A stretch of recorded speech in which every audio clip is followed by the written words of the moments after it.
as we are once again. Pretty raspy, but alive abundant. Yeah, let's make sure that everything is set up correctly and that I actually did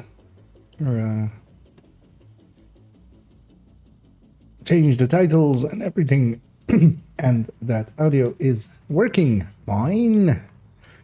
And yeah, let's actually jump in. We need to do some, as the title says, we're gonna record a build collection update video thingy majiggy.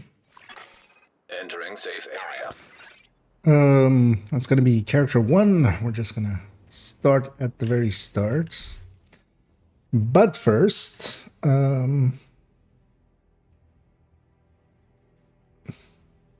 I just, does this work? No. Let's try and do like open all, but you know what might be handier if we go inverse. Yeah. This might also just grind this one to a halt almost.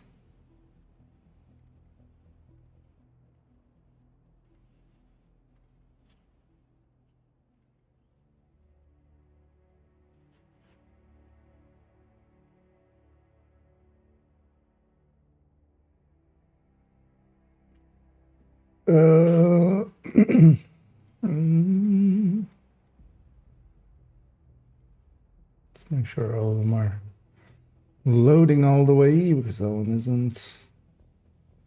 There it goes.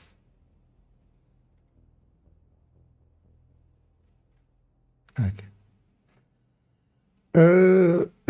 Yeah, let's have a look through all of these briefly, just to make sure nothing's out of the ordinary, and then basically just gonna jump into the video because I'm expecting it to take a little to record everything. What I should do as well is right away in game kind of check against some of these to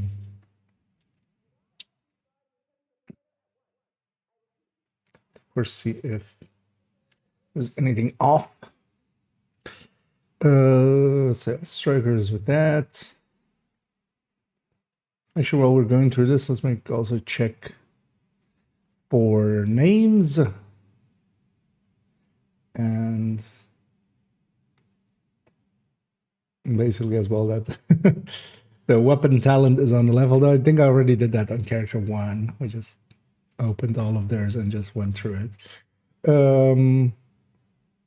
But here especially as well that the names are correct.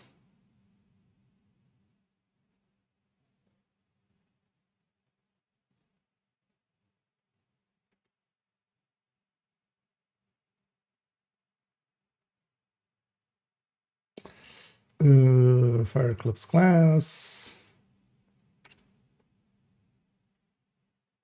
Yeah, we did these eclipses pretty early, didn't we? I wouldn't mind maybe changing this to be in the new style real quick before we actually...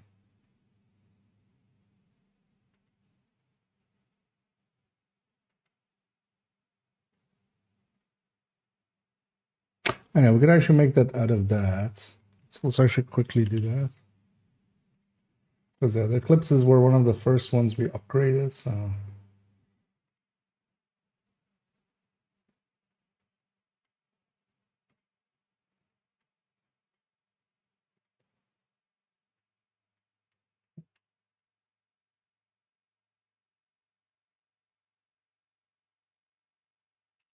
Actually, yeah, we just know it.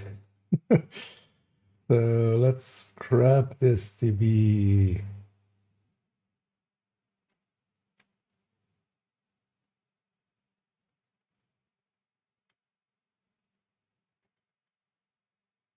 That's a little bit more.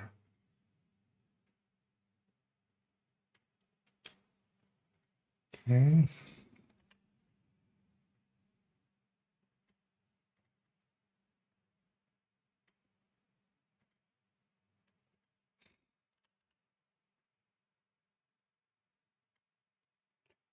So we just crop this to be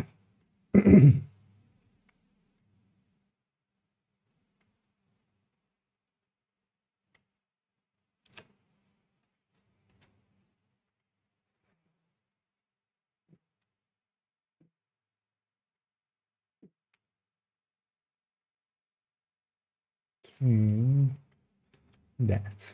Oh, yeah.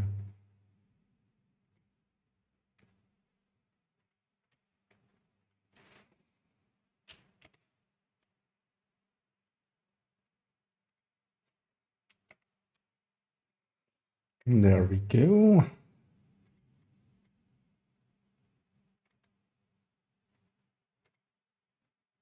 That looks a little bit better. And they're all in the same way. Yeah, let me catch up here for a second. And he's me, and either Sports Chinky as well, and SPK. And indeed, happy Wednesday. Oh yeah, actually we should go and get ourselves Danny and get our stuff from there. And yeah, indeed. Hello to all. And yeah, I'm doing pretty good today. I hope everybody's enjoying their Wednesday as well. Just chilling. Had a nice and relaxed day so far. Although I had to get up pretty early just to go and start up shop, but then I got to crawl back into bed. So it's worse for the people that I should then work after me, basically. So, and yeah, we're gonna start on our series of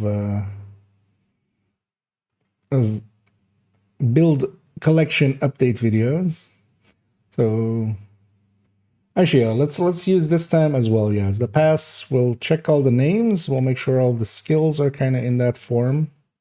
That the weapon talent is on the left and the gear talent is on the right, which is behind the game there, though. But you guys can see it on stream. But yeah, in the upper right is always the weapon talents and gear talents, and gonna make sure that all of them are in the way that I want them. This all looks fine. This all looks fine.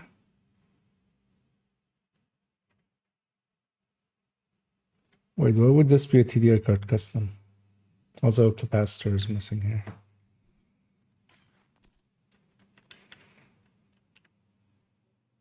Yeah.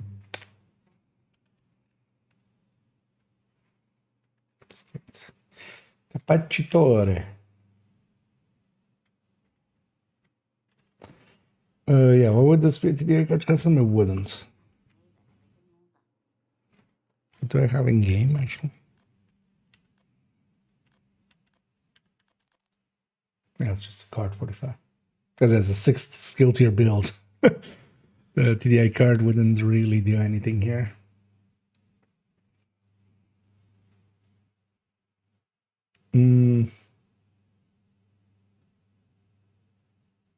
Oh, the weapon talents is also like incessant chatter. Yeah, that's the capacitor, right? Yeah, let's fix that up. Wait, is that also? Because this is the same as here, right? No, it's not the exact same.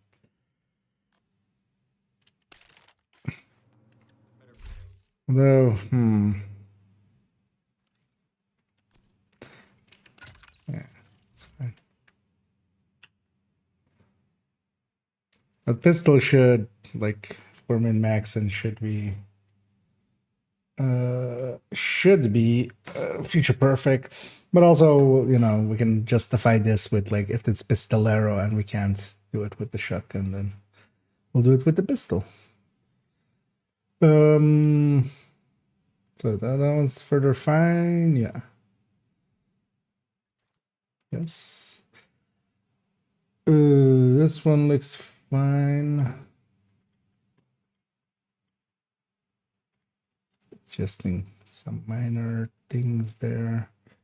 Clearly sacrifice. Yeah.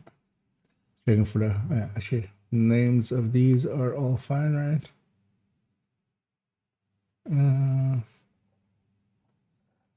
Actually, wait, let's add that as well into this. So this will be EP fire.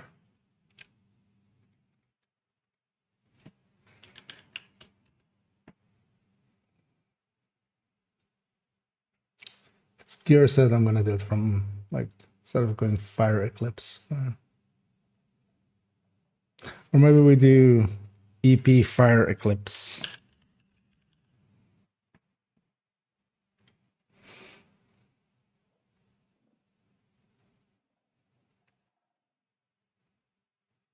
It's kind of like redundant, but just to have fire eclipse as like a term in there. Because this one then as well becomes HE explosives glass. Just have uniformity there. Explosives glass, and then yeah, HE oxymoron, and the turbo hybrid. HE combat medic obli. So let's make this obli slash VG. Start the chest and back by talent.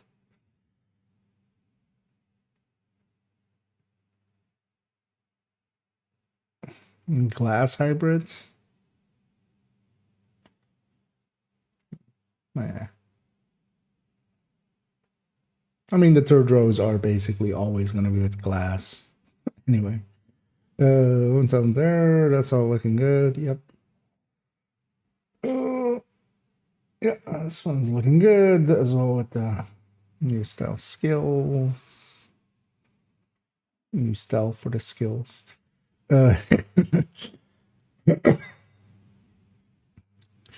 Yeah, we'll keep this as this.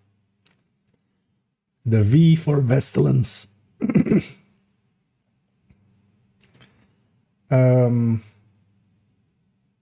Yeah, it's fine. Don't want to have a virtuoso just to mess around with.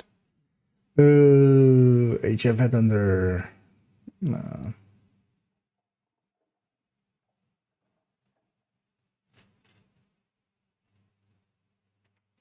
Well, actually, let's do like this. Headhunter's Fury. Regular shotgun.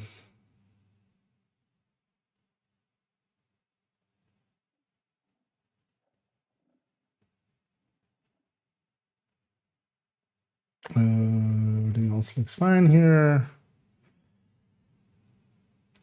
Okay. This one is fine. Talents looking correct. Everything's looking correct. This tech tank.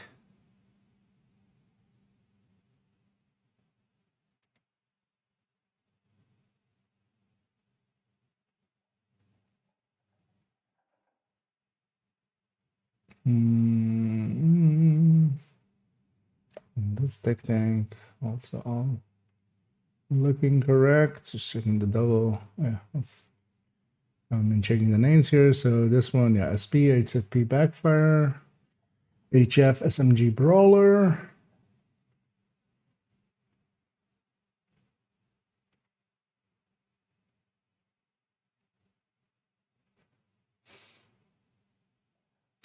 I've been considering taking the tech tank and just putting it, slapping it onto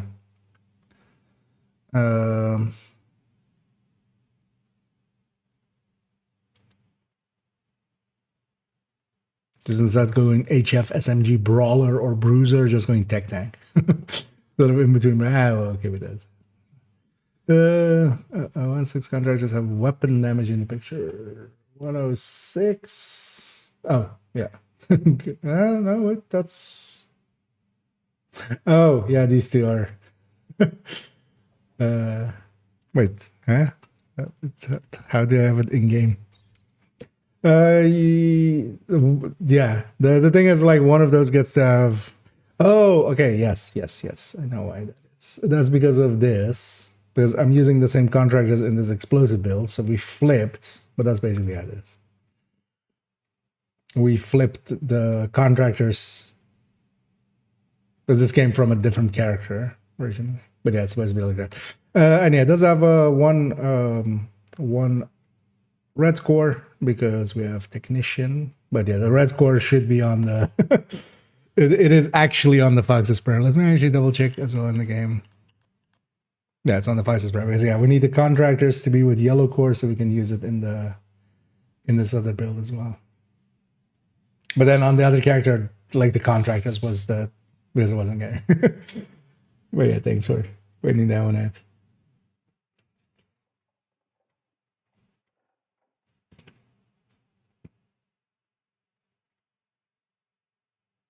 That's what happens when we have way too many changes to something. Something like that will slip by.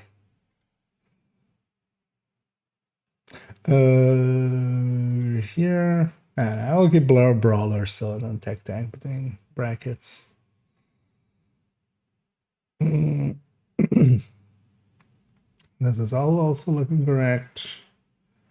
And so is this actually weapon wise? I'll need grab a Lexington. I'll definitely need attack vector, which we're using for like this one and this one. I know this one's fine for the rest of it, and then this one's also fine, and yeah, the skills are correct. Let's just check these three names. Yeah, Hind AR Bruiser, and DZ Unbreakable Adran, and PFE Regen Vanguard Galvanize. Yeah. That all checks out. Well, actually, should maybe I do this HE PFE.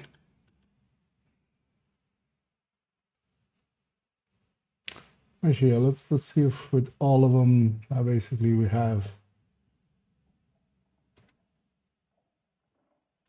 HF. Yeah. So I think these first 16 are fine, which is the 16 we're going to use in a second. I was thinking we just do it.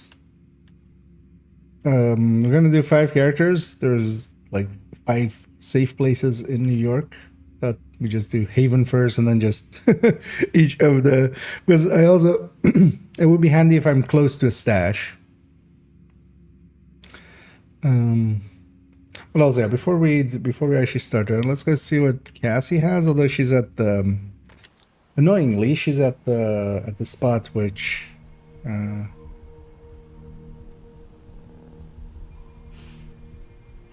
quite often bugs out.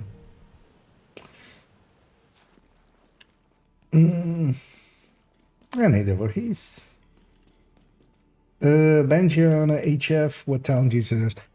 I would suggest actually not grabbing the Banshee anymore. Banshee used to be really good. It is, in my opinion, there's a bunch of weapons you could pick over it that kind of do the same thing, but better. MP5, MPX, both are kind of in that same, you know, ranges of RPM and optimal range and stuff and accuracy-wise and stuff. But their burst is better, and for the MP5, their sustain is also better. But the better SMGs, especially currently, are the vectors, especially the attack vector. Both the 9mm vectors are like really good. But then also the 45 vector if you need a long rail. Basically, that's the triple pick in SMGs. SMGs is the one place where it's, yeah, there's definitely like obvious picks where with ARs and stuff it's less so, except for the Lexington. But talent wise, killer if you're solo, killer works really well and adds quite a lot.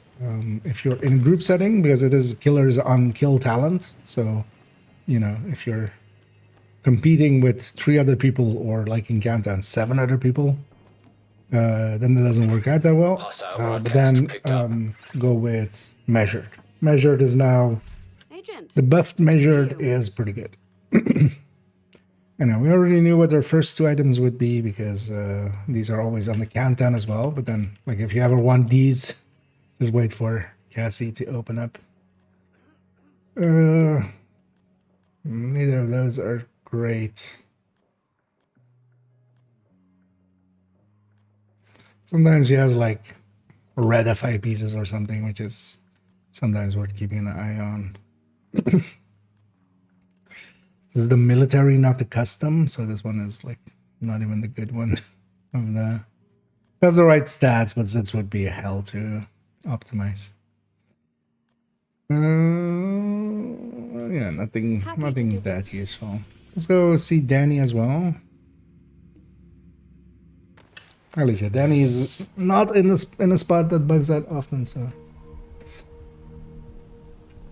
But those two are basically the top picks. So you solo, you basically go with killer. Group settings, you go with unwavering for SMGs if you're using it as a secondary. Like if you're pairing it, for instance, some people like running it, running SMG as secondary, like with hotshot or something. Unwavering can be really good for that, but it needs to basically be the weapon you swap to, not like your main weapon. Preservation is always good. Fast stance is always good, just for the utility.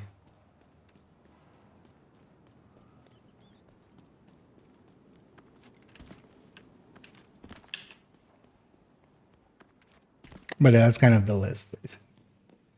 Does white have more damage than M700? Yes.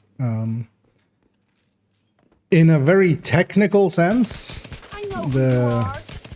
what am I even running? Oh, I'm still the oxygen. I'm like, why aren't you? Oh, Serious trauma detected. where did that oxy land? Good now. Agent killed. As we murder ourselves.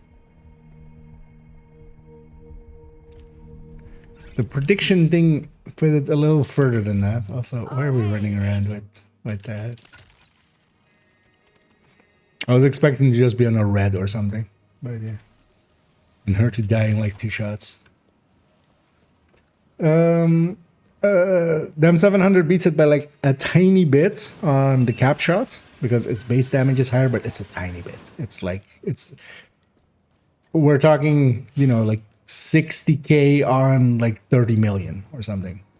You can see the numbers of them on the build collection on the head on the, like there's 2 hot shots on there.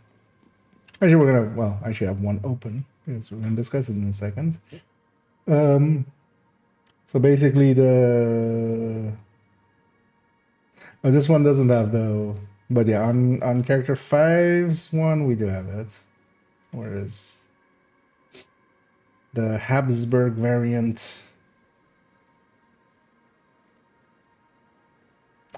so yeah, kind of on this one you can see.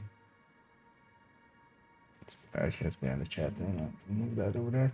You basically have the model 700 there, and like the White Death caps on 29.317, and the model 700 caps on 29.369. So it's like literally 50k more, like a little bit, like 58k more cap. Which yeah, we're talking in the millions. And the White Death, of course, has much better first shot.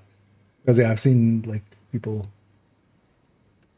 go like that's the cap shot on the M700 is better. It technically is, but only technically, not in a practical sense. And then the White Death on the first shot is so White Death basically, and also actually White Death also in general. So I've been messing about with also the magazine based ones, just to. Thanks for trading with me. Because overall they have better reloads and stuff, but actually, yeah, it turns out that White Death is basically fine because the White Death also got a improved reload speed and stuff, and with Hotshot it just actually reloads really fast.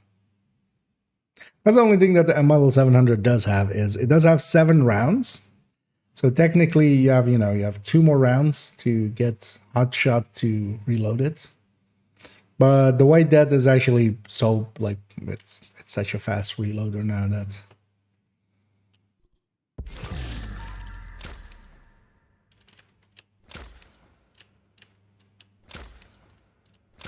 Okay. 3 optimization caches, a crafting cache, and an exotic cache, and a named cache. Although I didn't take the named one because it's not needed.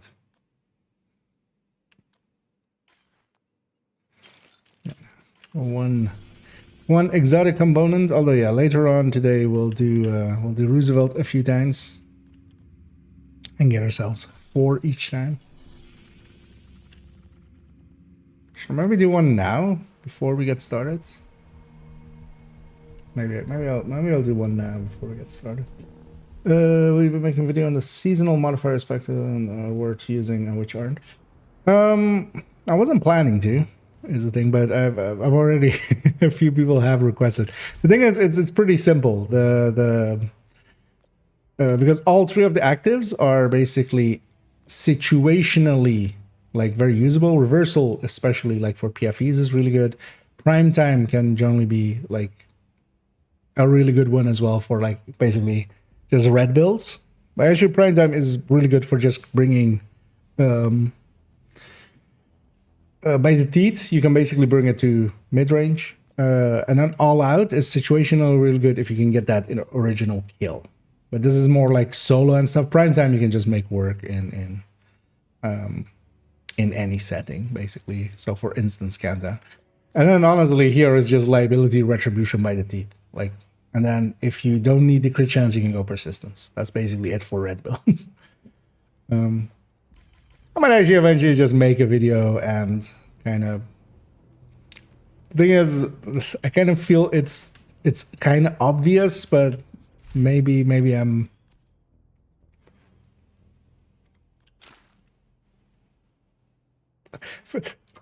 I was gonna say like kind of overestimating some people's but the thing is, of course, yeah, no, not everyone needs to understand like the deeper parts of it. But yeah, it might actually be interesting to do. I might. The thing is, my focus is now, yeah, we're gonna basically have 5 build collection update videos. We're gonna have like next up rifles as like these ones, rifles, shotguns, pistols, and MMRs. Like, that's kind of my focus now, just to get those kind of done. That and doing a Christmas video, a Nokia Christmas video. And we'll see after. But then the thing is as well, after is going to be like mid-season and stuff. We're already like quite far into it.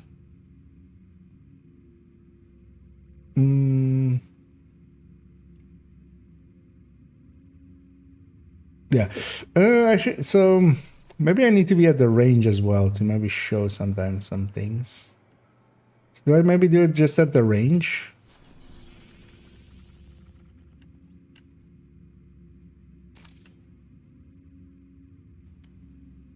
Nah. Yeah, let's go. We'll just use. My idea was just to use New York 5 times basically, because we have 5 safe houses with like nooks and crannies. Safe area detected.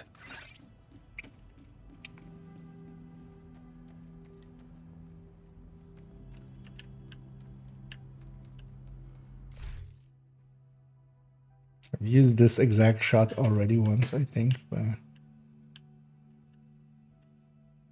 kind of like it.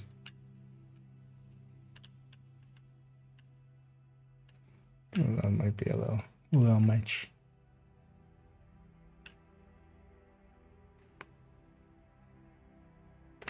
Yeah, let's actually make a folder and stuff, and let's just start recording. So this might take a little bit. I need to try to keep it like 4 minutes max per build, which Or well, like a target time of 3 or 4 minutes per build, kind of. Let's see how that goes. 24-12-18.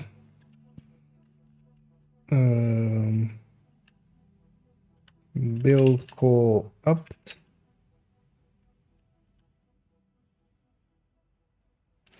Underscore char1.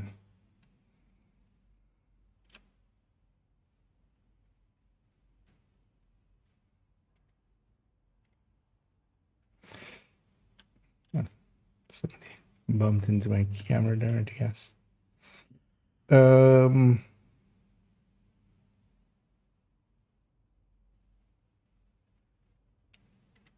Yeah.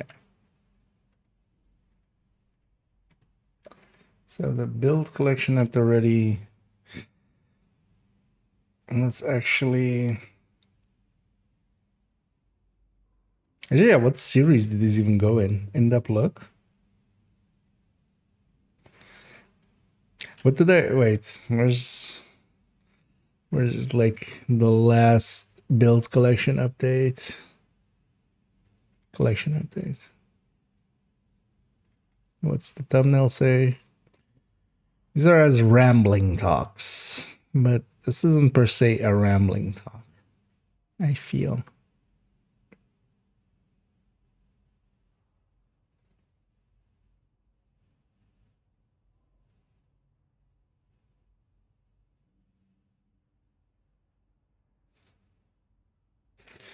Or do we maybe just...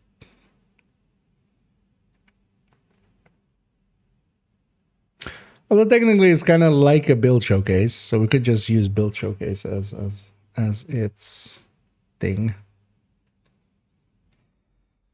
Oh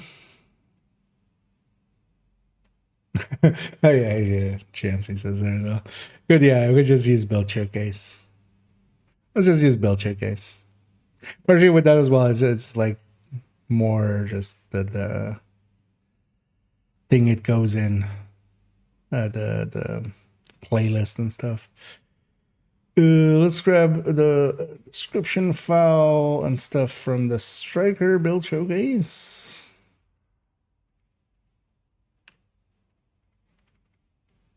Although what I might just do is call it builds showcase, like multiple. So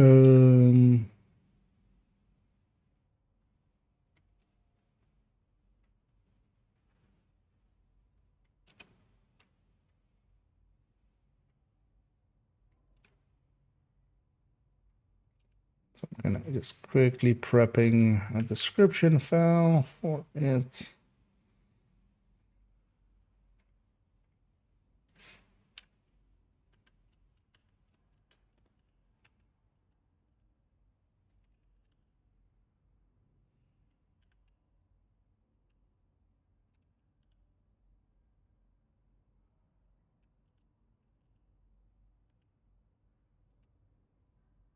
There, yeah. Showcase. Exactly. It's in-depth showcase look masterclass rambling. Rambling tip. That is what it really is. You know what? If we're kind of showcasing the characters, I kind of feel bad just putting them. Maybe I just do, because this is usually like what the way that this character actually looks. Oh, actually, did that thing fix itself? Okay, it did. So yesterday, actually, after the stream, I went and got the credits and stuff. I was like, oh yeah, I need to still buy, like, I mean, not, I don't need to buy, but I'm choosing to buy. Actually, yeah, let's do that now, because but I added premium credits and it didn't actually add in. And I waited for like half an hour and it didn't. I was like, okay, I'll check tomorrow, and if it doesn't, I'll contact support, but it has now. Maybe I just needed to actually shut down the game and start back up. Maybe that would have fixed it. Because yeah, I kind of just like had the game open for like half an hour and then like logged back in and it wasn't there yet. So yeah, if you run into that yourself as well when you're adding currency, know that maybe waiting for a bit or maybe restarting the game might help. Yeah, let's actually get this. As we buy this with some premium credits. As I also thank all my subscribers for subscribing and everybody who willingly helps with my bad habits, and you're all appreciated. Thank you for the subs. But yeah, as we always do, we get most of their apparel. That's what we waste like that kind of thing on. But I feel actually, yeah, with the characters, I'm gonna actually put them in their like apparel that they would normally be wearing. I feel that might be. But actually, for this, let's actually make, at least for the start of it, and then maybe we equip the permafrost after. So let's actually take the permafrost here.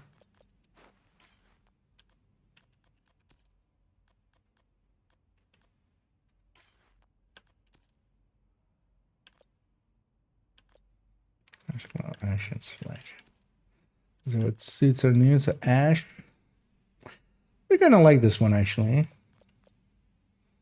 Same for that one. This is like the less bulky of the other one, right? But they're kind of fine enough. Let's save this as a loadout for later.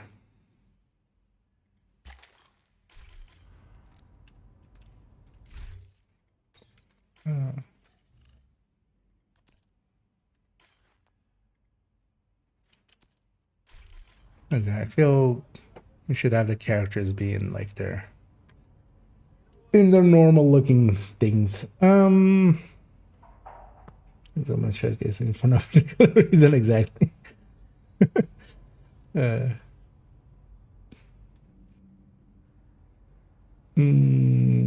Shut down the game. How do I play the game? Shut down the game. Does not.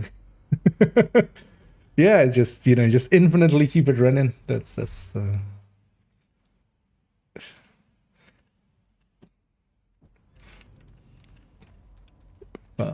We actually shut up the game instead of shut down the game. Shut left the game.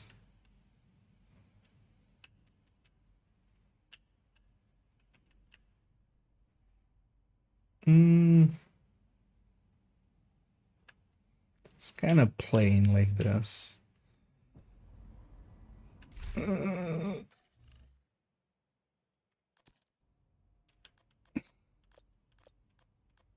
Or maybe we just zen out. I feel that's gonna.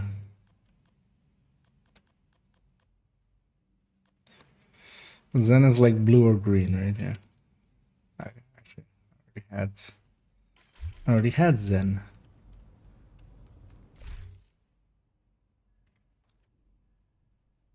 And this, yeah.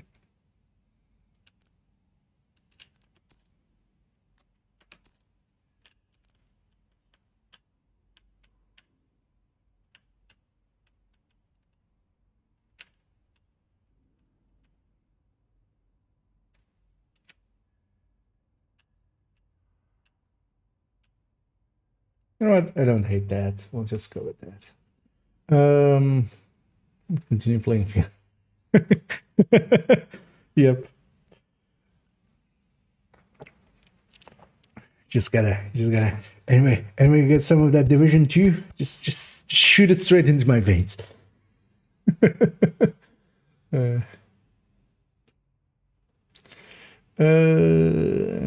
So glad you had a video, Vestalent. But I'm curious now. I'm using it with Scabbard and Petrov with Unstoppable Force. This one there's my size for Bessie Thoughts. Yeah, the thing is, the holster is really good at the moment, especially if you like even do it like on top of that, the getting both of the up grades onto one weapon. That's also why I'm kind of not using it at the moment. I consider it basically, like, at the moment, kind of broken. I'm just gonna wait till they either fix it, or if it's long enough in the game that I'm like, kind of like with Determined. Like Determined first season or first like 2 seasons it was in, although seasons were actually 3 months back then. I didn't actually add it into the build collection, just, you know, it felt broken. It still does at points. But the holster, the reload of it, and also the ability to put both talents or both sides of the talent on one weapon kind of seems like a little broken. But yeah, that's just me being picky about what I put in the build collection for running it. Yeah, definitely. The thing is, though, because yeah, if you specifically mean like the V for Vestalence one, the going with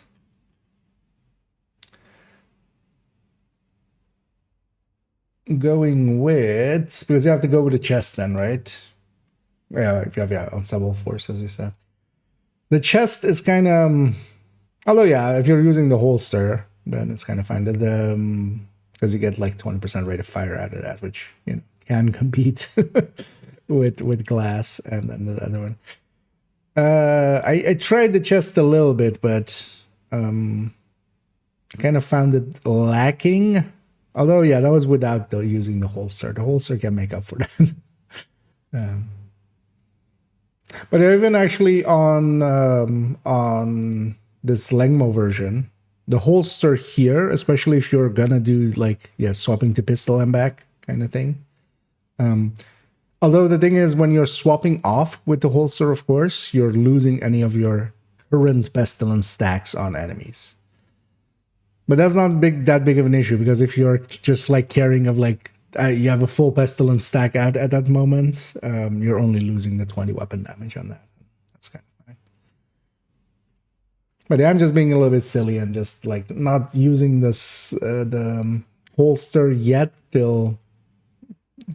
At the very least, having the ability to put both on one weapon, like that definitely needs to be fixed. The reload, they might go like, this is intentional, which is also still kind of broken. But yeah, I'm kind of just waiting and seeing before I use it. Or well, put it in the build collection. I've used it plenty. And yeah, it's definitely really strong. Played Scamming well and occasionally play a bit again last night. The determined build is just the melt through. But not playing for a few weeks really screwed my ragged heart.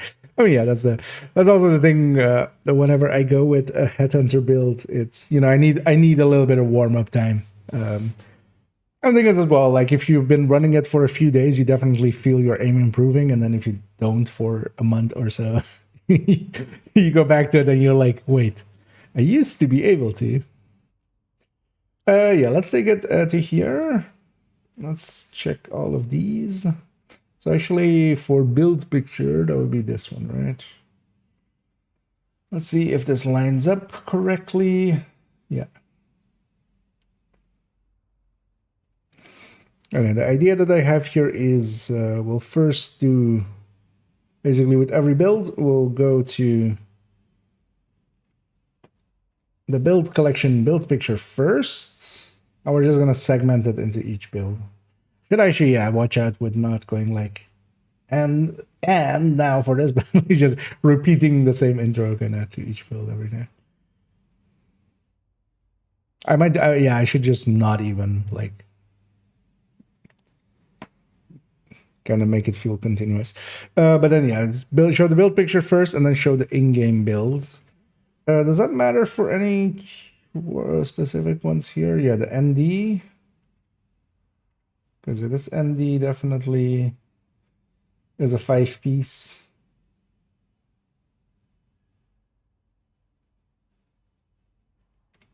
With that one, we need to show alternates. Because with some of them, I'm going to show kind of, you know, how it's also saved in game. Because for instance, as a negotiator, actually in game, it's saved as like 5 pieces of negotiator. And then like I slap in an exotic into it. And with Striker as well, we're kind of going to discuss that like all my characters are set up to just be whatever Striker I need them to be.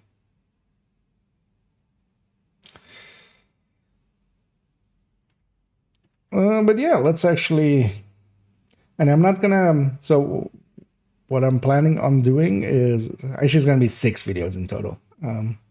We're gonna, this is gonna be character 1, and then actually either after this one or after character 2, I might actually do a rambling, then that'll be a rambling talk of what actually the build collection is and how it's set up and stuff. Because I always used to include that at like the start of a build collection video, build collection update video.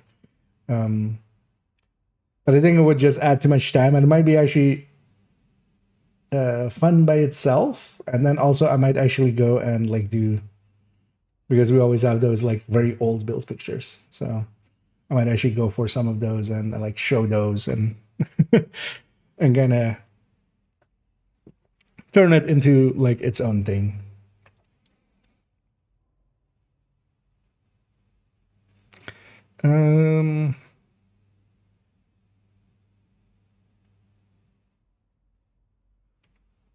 Yeah, so yeah, it's gonna be build showcase. What was my name again? What's my name again? Yeah, let's just get going. Let's see how much we fuck up. So yeah, take 0, of course. We start, or maybe let's start at -1. Then we get to fuck up twice and then still take 1. Let me make sure that the folder is ready to receive files. Yeah, let's just, let's actually take it a little more.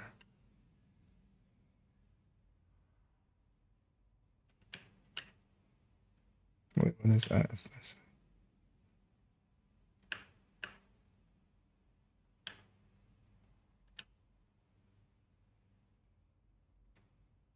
You know what? I don't hate that. A little bit of Dutch angle. As a Dutchie, I get to do that, right? It's our angle. We get to use it. Yeah, let's just get going. This is like the least important part of it. Yeah. Hi, I'm IKEA, and for today's video, I want to give a build showcase, but in a special way, as we're actually gonna showcase a character of mine as it appears on the build collection. Where actually, I don't know. This is not the way to actually introduce this. So yeah, take 0 now. Good thing we started on -1. Hi, I'm IKEA, and for today's video, I want to give a build showcase, as the build collection has been updated. Get up, IKEA. Let's try again. Yeah. So wait, I should think through this sentence. So the build collection has been updated, and we're gonna go through. Yeah, so I at least have a true line of like what I want to say. Hi, I'm IKEA, and for today's video, we're going to have a build showcase, although about a certain thing, which is the build collection, as that has been updated all the way. We're going to go actually through all of the builds in the build collection, not in this one video, as it kind of says in the title. This is just character 1. So we're going to go through all 5 characters that show up on the build collection. And I thought of doing it this way, as we'll go through, and first I'll discuss what has changed since previous seasons to that build, which is in most cases weapon changes. Some builds, of course, have had significant changes. There are also some new additions, of course. And then we're also briefly going to just discuss what the build is and what the build does, which might be interesting for just in general for people to know, because there are a lot of builds. There is actually a lot of build variety in Division 2. You can go with a lot of things. Also in that section, I'm going to kind of briefly discuss how hard the build is to put together, and also, you know, if it has any super unicorns and stuff associated with it. That way as well, for newer players, if you know, see one of those pieces, you might be, you know, you'll know what super unicorns actually see some use. And yeah, we'll go basically character by character. This will be on character 1 on the build collection, which is going to be loadouts of the build collection of 1.01 to 1.16, as that is actually how the, if you weren't aware, to give a brief introduction to it, to how the build collection is set up, which is that it is the first number is the character that it's on, and then it's the loadout slot. And that actually correlates 1-to-1 to my characters in game. So that's where they come from. We're also eventually going to actually do a video, which might be up if you're watching this in the future, about the build collection as its own thing, which will be a rambling talk, and we'll show some of the past as well of the build collection, as I have some old build pictures which look quite different, and we can kind of go into that. But if you are interested in that, and kind of also more explaining like how it's actually set up and how it kind of got started, that video will be coming in the future, or may already be out. But enough rambling. Let's not make it a rambling talk, as we're gonna actually do it as a build showcase. And let's go get started with character 1 here, and everything of course will be timestamped, so you can jump around. We'll timestamp it per build. Let's go get started with 1.01. A little rambly, but also I feel that's implied with when Hi, I Am IKEA starts, basically. 242, that's fine enough.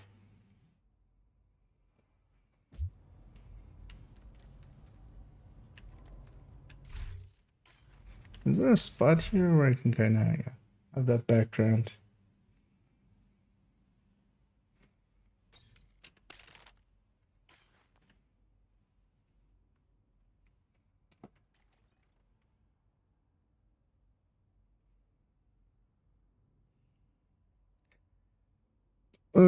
Yeah.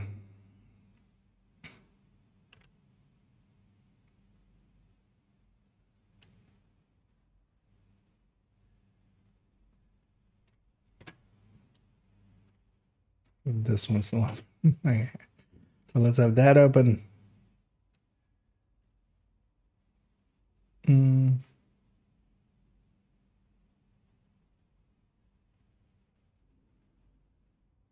Yeah, let's just, so yeah, we're gonna first go through this, talk about changes, which is basically just the white that, and then go to character, and then kind of just discuss what the build is for. Okay, yes, let's go.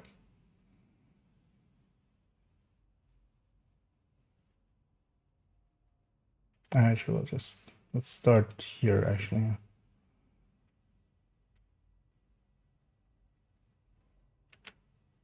And 1.01 is now the hotshot on this character.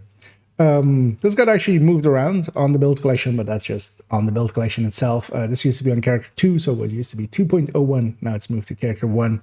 I've done that just sometimes builds move around on the build collection just to not have multiple, for instance, headhunters on the same character. And I really wanted, as my character 2 is kind of the rifle one, to have aces over there, which is what used to be in the slot. We're kind of hovering over the big change for the hotshot here, as what really changed is the weapons got rebalanced, of course. White Death is definitely the top pick again. It used to be the SR1 previously. And that is because, yeah, the White Death's now base is high enough. It isn't actually the highest base, and you might think we would pick generally the highest base, but the M700, the big one, is the highest base now.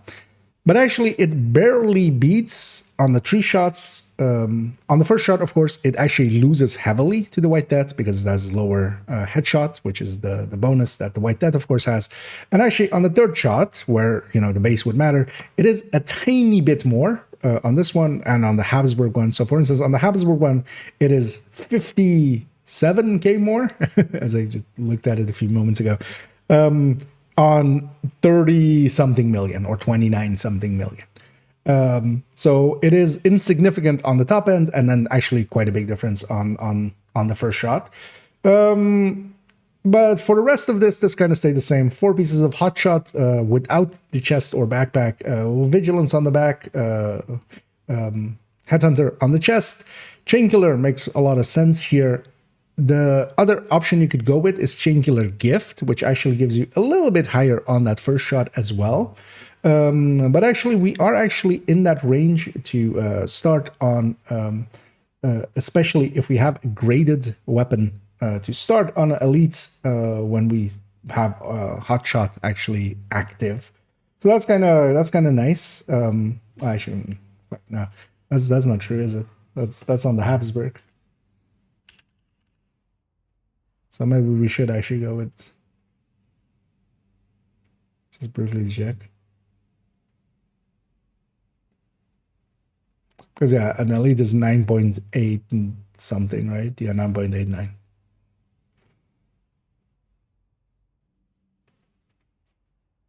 So we don't have that here. I wonder if, man, I should, well, I'll just do that. It's fine. Wait, let me actually put this one in that folder and delete this one.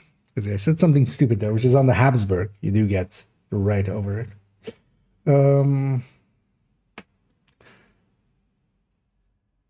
The dead server. I mean, I'm basically just in my head, like preparing the lines. I bet it actually does look kind of funny, right? Like just going like sitting there for a second. Araldi better than Providence? Not per se.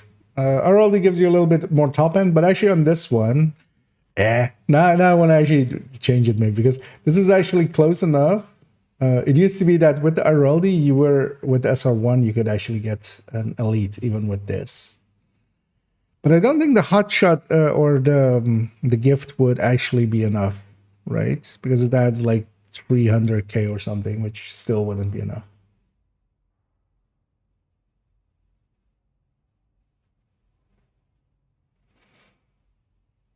Yeah, that still wouldn't be enough.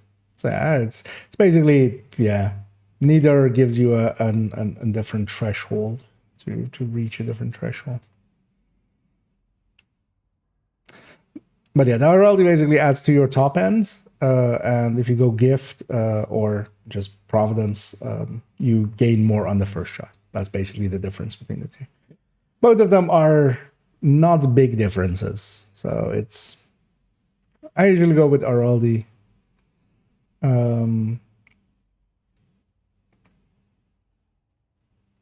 But honestly, neither here really matters on any of the things. Yeah, all three of them are kind of, yeah. Or all three of the weapons that I'm looking there. Neither of them really like would gain a new threshold on the first shot. Yeah, let's try that again.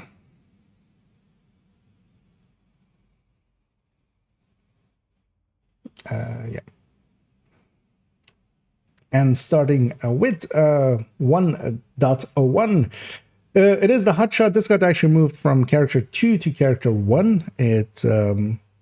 That's sometimes a thing that just I do with the build collection because, for instance, I wanted aces, which was the old 1.01, to be on character 2 to become a rifle build.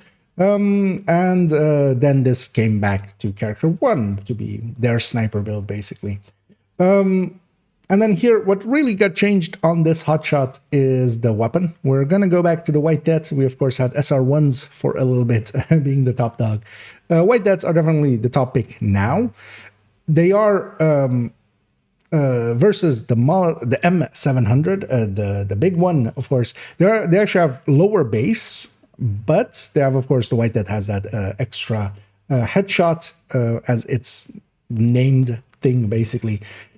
And that means that, in effect, while the M700 does actually have a higher cap, it is barely a higher cap. So on, for instance, the Habsburg version, which actually does have those numbers, both for the M700 and the White Death, kind of as they are here. The difference on the third shot, which is, of course, where the base damage would matter, is barely noticeable. It's basically a 50k difference on like 29 or 30 million hit, which is insignificant. And of course, the first shot, the headshot, matters a lot more. That's also the thing with here. We could go with a gift backpack. I've chosen here for an Iraldi. Either is basically fine. I should actually add that as an option here, as a providence. What I would definitely still pick is vigilance. We can, of course, start on a purple pretty consistently. The second shot, even with or without hot shot, can basically kill a named. That's the nice thing of going all in on the hot shot kind of. That's with the White Death numbers. I'm pairing it here as well with the Nemesis. I really like the Nemesis for a starting shot. If you really need a hard-hitting starting shot, if you just need to kill a name, I might actually, like, if I don't have Determined up, I might swap to the Nemesis and then actually, like, just start with this. It doesn't have enough to one-shot a named, but yeah, it basically 2 quick half-charged up shots will do the trick, and especially this is there if I'm doing control points, where if rogues pop up, this is actually the tool to really deal with them very quickly. And of course, the modifier now as well really lets you do it with whatever weapon.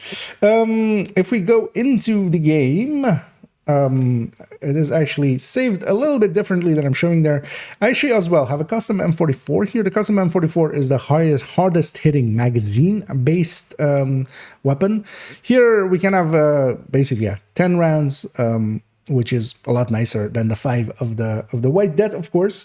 But actually, the White Death's reload is now so quick, so consistently quick, that it isn't the biggest loss to actually go with that, especially if you empty out, which is, of course, most of the times we're just going to have hotshot reload for us. If you empty out, you do actually get basically this 2.75 reload. And that's the clip reload on it. And that goes so fast that, yeah, I've actually been leaning towards just using the White Death. One stability mod here, that's also one of the things that I have changed since in the past. We're putting one stability mod here, and that is enough to completely eliminate the sway together with the weapon handling on the build on the White Death. And of course, yeah, I have it saved here with these 2 weapons, but then of course, if I'm running around, I'm gonna just grab a Nemesis or a Mantis as I want, usually on the secondary, and of course, yeah, graded weapons. For me, generally, my graded weapons are in my stash. That's because I use 4 characters on my main account, so I don't want to. That's also why this one isn't fully optimized yet, for instance, here. As we'll do those as, yeah, we have, of course, swapped out a lot of weapons. Let's move on to the next one. Length 421. Okay, that's fine. If we can kind of keep that tempo going. Although, yeah, I over-explained some stuff there, but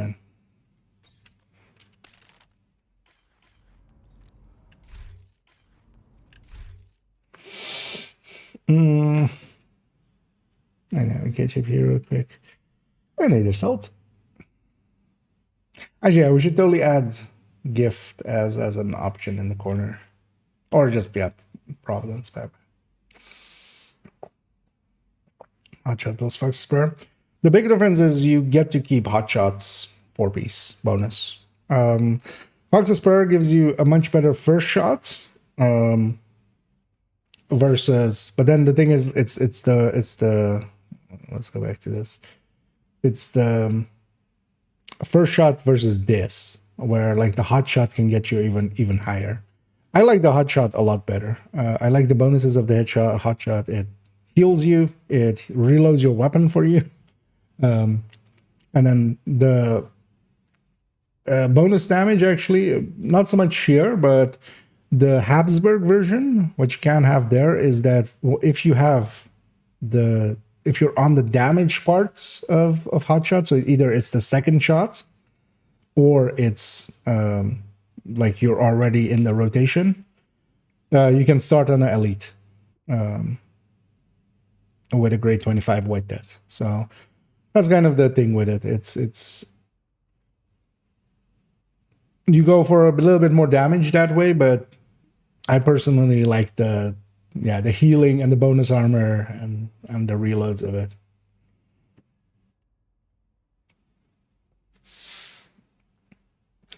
Yeah, let's go on to the next one. Wait, I did actually correctly. Yeah, okay. For a second there, I thought I had kept the thing up and we pulled it back up again. Yeah, let's get going.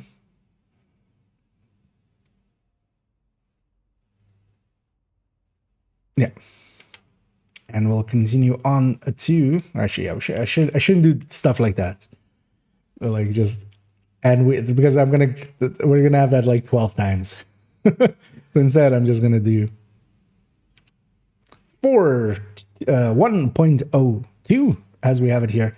The O2s on most of my characters, actually all of the characters on the build collection, is a striker build. That is basically what all of them have in that slot, just for consistency's sake, because I kind of need a striker on every character, and that's still the case even with the changes to striker. It is still overall the top pick for if you just need damage. That's what I'm grabbing. We are keeping, of course, here as we have several versions of strikers in the build collection. Some with obliterate, some without. That basically showing multiple, with some with SMGs, some with ARs. Here, this is as a chest plus backpack striker. We're taking the Coyote there, a Cheska holster here, although of course the position of that wouldn't matter. Here, showing it with a high-end weapon and FAMAS, although of course nowadays that would be a Lexington if you have one, but here I'm just showing it with the FAMAS just in case for in the future. We don't really know how the Lexington is going to work once kind of like this moment in time passes, and are they going to repeat it at some point in the future? And furthermore, yeah, especially now being with a high-end weapon, one thing that we can do here, although I'm actually not showing it here, is using Scorpios, for instance. I wouldn't per se use that on here where we're going for 200 stacks. You kind of need the ACS, and honestly, you kind of need a rock and roll for that to get enough stacks out of an ACS to get to those 200 stacks. Of course, this is a somewhat more specialized build. The Obliterate one is a lot more consistent and very easy to use. And that's why it's the general meta. If we actually take it to in-game, I can show that actually what I have is on every character, really, of mine, I have usually all 6 pieces of striker available. And of course, this isn't there to run 6 pieces of striker, but that way I can, for instance, turn this into a standard Obliterate one if I need to. That's kind of how I have it on all my characters. Usually it is saved in the way that I show it in the build collection, but honestly, you kind of there isn't a best one. Situationally, a chest striker might be better. Situationally, and Obliterate striker might be better as well. Now, situationally, you might actually go without the striker backpack, because the striker backpack actually its bonus is basically equivalent to vigilance. I still will stick to striker backpacks mostly, and that is that the competing talents on backpack, they will not have the uptime generally that I do actually feel we can get out of strikers. Here, it is saved with the weapons that's shown there, although of course not graded. I would, mostly run this with Lexington nowadays. That's one of the downsides as well. I have 4 characters. I have 2 Lexingtons, although actually I haven't even taken the second Lexington that's in the mailbox. So actually I have 1 Lexington that I'm passing around between characters. And that's actually kind of annoying. But then I end up actually just running a FAMAS quite often.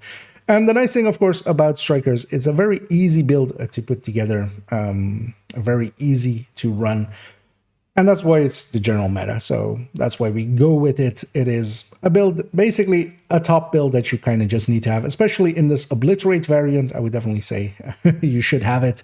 And as we're talking as well, for instance, in this layup with the Scorpio, kind of for when you're running yourself into trouble, to get yourself out of it is one of my go-tos, always has been, and kind of will likely stay that way unless they nerf it even more so. Yeah, let's go on to the next one. Actually, one thing I forgot is in the for the Habsburg or for the thingy.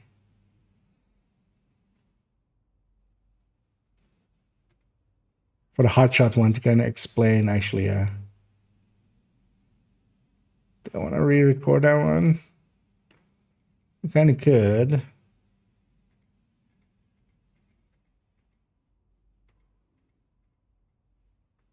Because I didn't kind of explain what it was for. Wait, let me catch up here for a second. PvP question mark. PvP exclamation point. What's the actual question there? If I PvP or if that build is for PvP or just you want to PvP me or AC fast hands. Do you mean ACR or? Because if that's the case, yeah, ACR I wouldn't pick anymore. Or is that?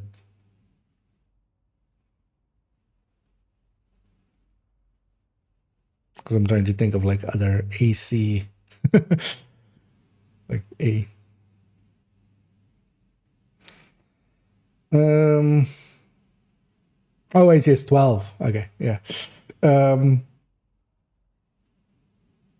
Yes and no, because the thing is, the rock and roll, especially for 200 stacks, you kind of just unload it. You basically get, actually, how much do you get? 30 times 8. So 100, you can get 240 stacks out of it. You're not going to get that, of course, out of it. You need to hit every pellet. But you basically just unload it and just put it away. That's why I like the rock and roll for going to 200. And then for generally what I put on strikers, like obliterate strikers, is actually lefties. So here being an obliterate striker, I usually put lefties there. Just for perfect sledge. Once in a while you can just make a perfect sledge happen. Although that's of course kind of, yeah, more like 4-man stuff. If you are playing solo, yeah. Although, well, I kind of like although they're definitely not a bad choice. But for instance, yeah, if you're kind of using it that way, pummel might actually be a better way. Because you kind of definitely pummel, like trigger pummel with 20 rounds and kind of keep going. I get full core attributes. So, yeah, we have systems for optimization and recalibration. You can put one recalibration on an item, and once you have a full stat on your library, for instance, show here. So this is a recalibration when it has this icon. And do you have anything optimized here? Yeah, so these are optimizations when it's this circle thing. You can recalibrate one thing on an item, includes the talent, and then you can optimize everything else. But you can't, recalibration can change the thing that it is.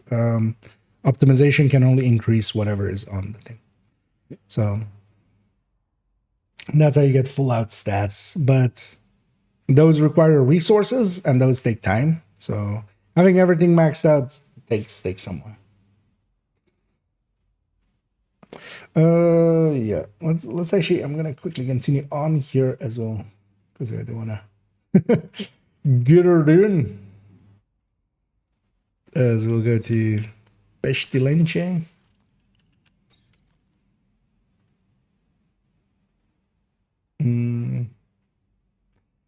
One for change. Yeah, so yeah, recalibration is that one.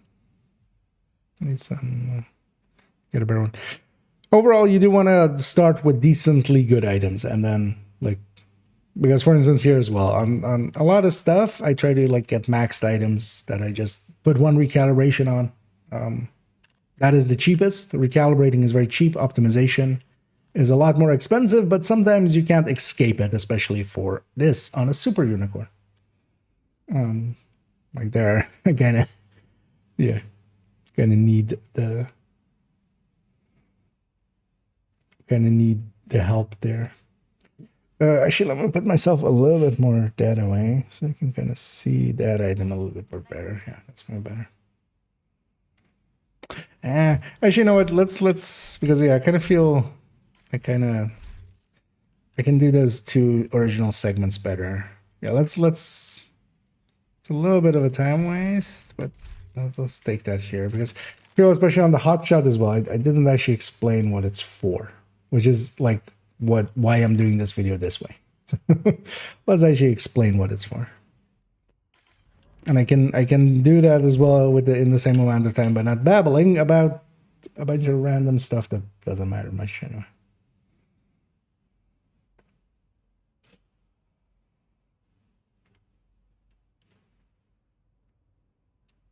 Yeah, let's and also let's go into like full build overview mode where I try to like talk fast. Also, yeah, I'm kind of in a little bit in a different spot there, so just for continuity's sake as well would be better. Although, of course, in the intro, I'm kind of in a somewhat different spot, but that's fine. Yeah. And starting with 1.01, the very start of the build collection. This is a hotshot build, hotshot with chain killer and an Araldi backpack. We're gonna be short here, which is that the White Death especially came back as the best MMR overall, and we can kind of actually call this a best. We don't get to say best quite often, although I just said it 3 times in a row and lost all meaning. But usually there is multiple choices in most categories. The White Death, though, is overall the top pick, especially now as well. It has a very short reload, so actually with the amount of weapon handling that we have, it actually, the reload even isn't that bad anymore. That was just used to be the big issue with it. Now, as well, the M700 has higher base than it, but actually that doesn't matter in the end because the first shot especially is much better on the White Death, which is usually the shot we care about. And actually on the cap shot, it is barely a difference. I mean, we're saying barely a difference. It's like 50K on like 30 million. So it is truly barely a difference. And that's, yeah, all due to, now, of course, the White Death having that extra headshot as its like named thing. So the White Deaths, and also decently easy to farm for, so we kind of go with that. Here, of course, as well, actually, I should add that in the corner, which is that we could go with Providence or Habsburg Vigilance Backpack, as the Araldi will add much more to the third shot, the cap shot, the capped shot. An headshot would add a lot more actually to the first shot. Although when we say a lot more, it's barely any differences. That's also why I don't really care what's in this backpack slot, as long as it basically has vigilance, because yeah, vigilance helps a lot and makes sure that we can keep on having the first shot be able to murder a purple. So this is generally the setup that I go for, but you can definitely put a Providence, well, specifically a gift, especially here. If we kind of take it into the game, we can kind of see how it's actually saved for me, where I also have it with a custom M44. The custom M44 is one of the better magazine-based one, where we also have 10 rounds to kind of make hotshot do its thing and reload it in, which basically means that you always reload it. But yeah, the White Death is actually so quick, so much quicker now with the reload that it's not really an issue, especially because when you empty it out, you get the clip reload, which was already decently fast. And now a lot faster, and that's the thing. Like if hotshot doesn't reload it for you, then you get that, which is actually a decently fast reload.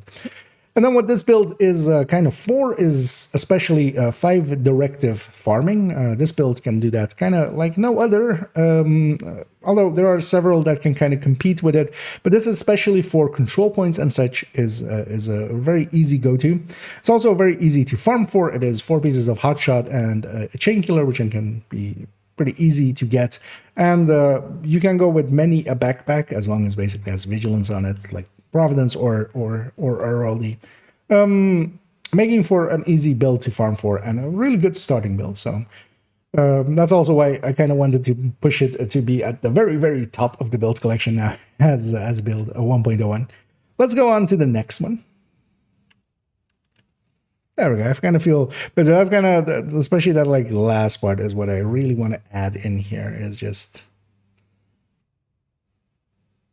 how easy it is to get and what it's kind of for. How easy or hard it is to get and what it's even for.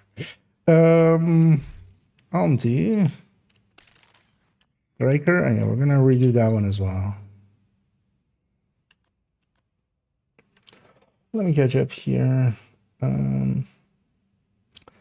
Doubles Habsburg. Doubles Habsburg, yeah. I'm not kind of discussing it there specific, but I have it, for instance, on my second account. But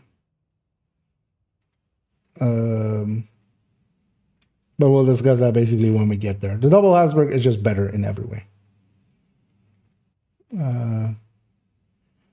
Like basically what you can take is here, because both of these as well are with grade 25 white deaths. So that's just consistent between them. And what we have there is that with the hot shot, it can actually start on an elite in the setup that it is there. The Habsburg is just better in every way, except for how easy it is to get.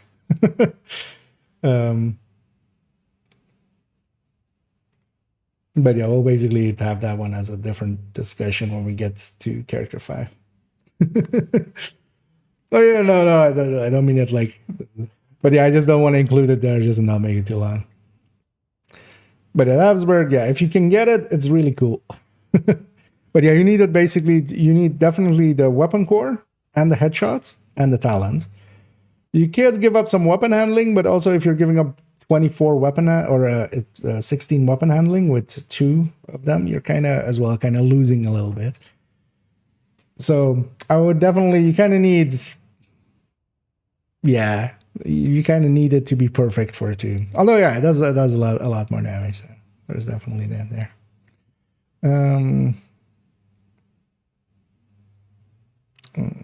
Yeah, let's continue on here. So yeah.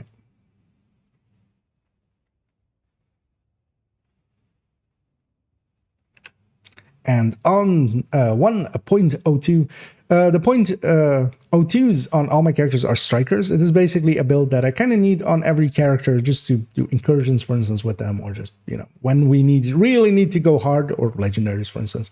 You kind of just need a striker. And this is then the chest plus backpack striker.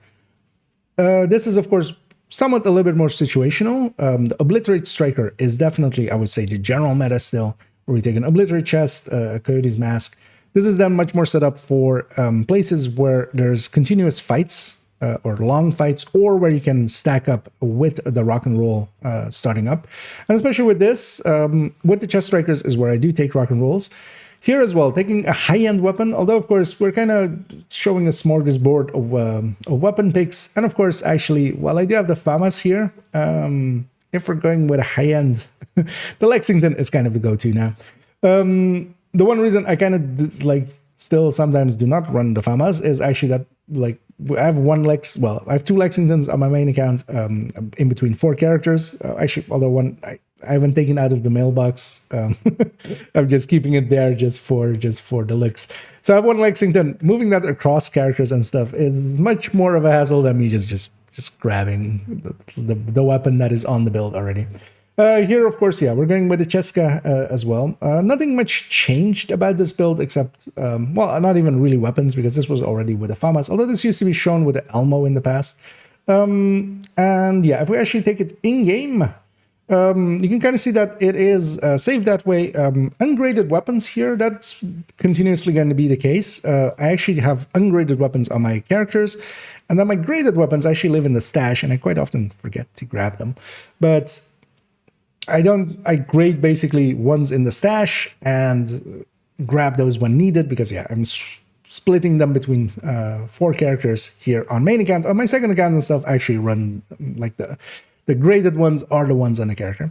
Here as well, I have a group of piece actually saved here. So usually as well, if I have an exotic in there, like a coyote, the character is going to have a coyote on them. As you can see, actually, this coyote is not saved in any loadout on this character. So every loadout that shows it with a coyote is generally, there is a different piece underneath there for when there is already enough coyotes and I get to just run this.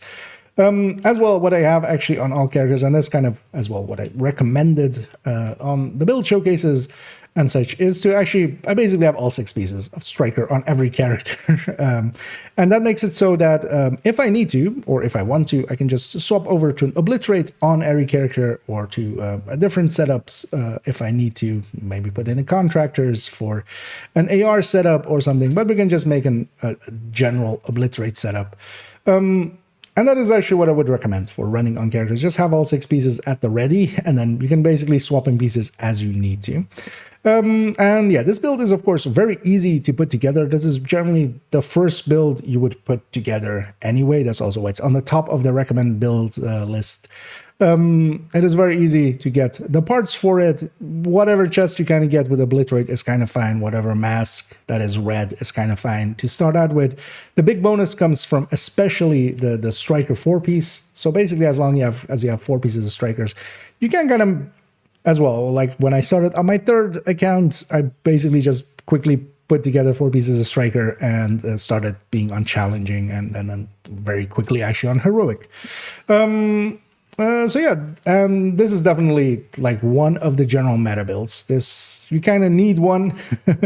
And that's also why every character of mine, well, I try to just avoid having duplicates in general. They all have a striker, although at least, yeah, I show them in different ways with obliterate or with SMG setups or bighorn setups, or kind of like that. I kind of cheat that way and not have direct duplicates, but every character of mine has a striker.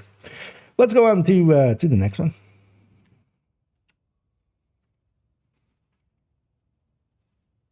Okay, that was 420.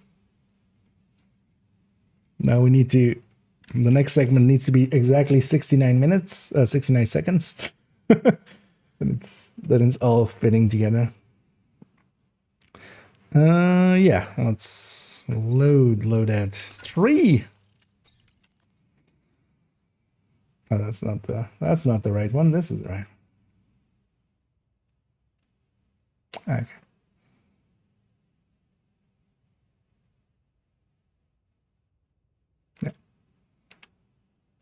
And 1.03 is the Pestilence build. This is with 3 pieces of Langmo. This is a style that kind of already existed before now.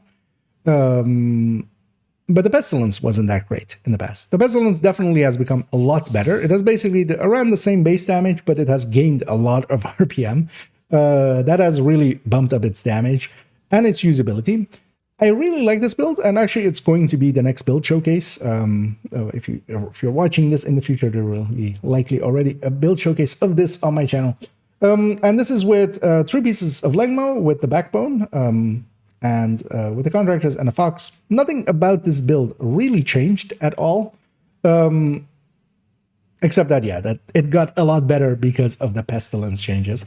Let's actually go look at it on the character, and you kind of see again that, yeah, I have a Grupo piece actually there. One thing I could put in here actually is a Walker and Harris piece for if there is other people, if I'm running this in a group. But generally, this is very much a solo build for me. So this piece could just basically be the Coyote at all times. One thing to make a note of here, because some people don't understand why I'm going for crit chance, crit damage with this, and that is that actually overall, this is my preferred pick for a Pestilence build. It isn't to make the Pestilence tick the highest, because then definitely things like a Sawyer would be could be a choice. Things like the new holster could be a choice. Putting Walker and Harris in here could be a choice. Putting DTA or something as the 3rd set, as this is with crit chance, because that's generally what I'm going to go for. Could be a choice, but you're giving up the build's DPS. What you have to kind of consider here is that at best, this thing is sticking for actually this is one is sticking for 1.558, so 1.5 million. The build is doing into the tens, is doing basically an order of magnitude almost more than it. The build matters a lot more to me than the tick. I want the tick to be really high, but I'm not going to sacrifice everything for that. Although actually the sacrifice as the chest here would be a much easier choice, as going into how easy or hard this one is to put together. This one is using a super unicorn, which is this chest. You need to get a class chest with crit chance, crit damage to reroll the core, because this core is, of course, not going to be red. This is also using a backbone, crit chance, crit damage. This one is a little bit easier to get. Contracts and Fox, and this third piece of Langmo. This still being a unicorn, of course, but not a super unicorn. This is definitely, especially because of the chest, a very annoying build to get together. And annoyingly as well, it doesn't have that much damage more than having a sacrifice in this slot. And basically having a Langmo piece in this slot, as we'll kind of go into the build showcase as well with it.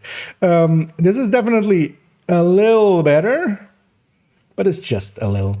But yeah, this is basically thinking about the build holistically and not just the tick. And trying to make the best build combination possible between the tick and the build itself. And for that, yeah, you need a ton of crit chance, crit damage to bring that up to the numbers that we have here over 49.5 and 41, and then having the Coyote take us in mid ranges to being close enough to 60 that is kind of okay. Yeah, this build can actually be pretty nice. For solo play and such, the tick here is kind of high enough that it can kill. And once the tick can kill with being either close to fully stacked or fully stacked, it will spread around enemies and will just continuously keep refreshing, because every time that it kills an enemy and jumps, it will actually refresh its duration. And it's kind of nice for control points and such. It isn't a top build, but it is definitely an enjoyable build, and that's also why we're going to actually showcase it pretty soonish. Let's move on to the next one. I should also stop saying, like, that at the end. Let's move on to the next one. I should just shut up and then basically it just fades over. Although actually I could cut some of those out. I could just edit those out.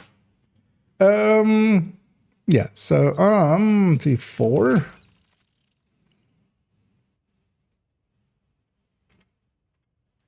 So let me catch up here for a second. Better if you keep the Fox and Subkoi for Legma Mask with Sacrifice Chest. Not from a crit chance, crit damage together with the tick perspective. There's not much that's going to beat the... You get a little bit more tick out of that, but...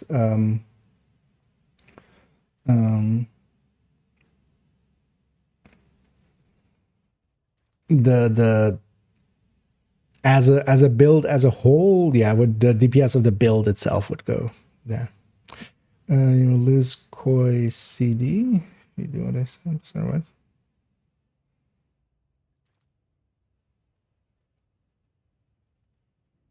Oh, it's AJ, yeah.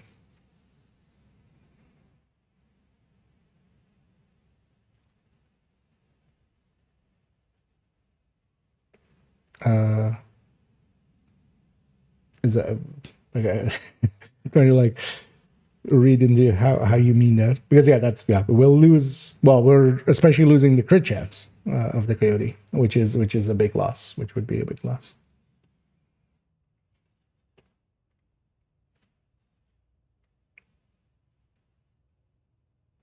Because yeah, the tick there, especially if we wanted it to just be higher, like Sawyer's is like a really like that simple pick for that. Because that 30 weapon damage really bumps up the tick, but same for the whole, so actually that 20 weapon damage of it. The thing is that overall, yeah, you just lose more on the build than you really gain on the tick.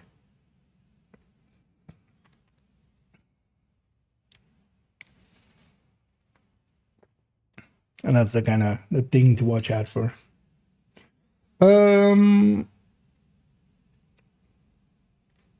Yeah, glass red or a glass EP.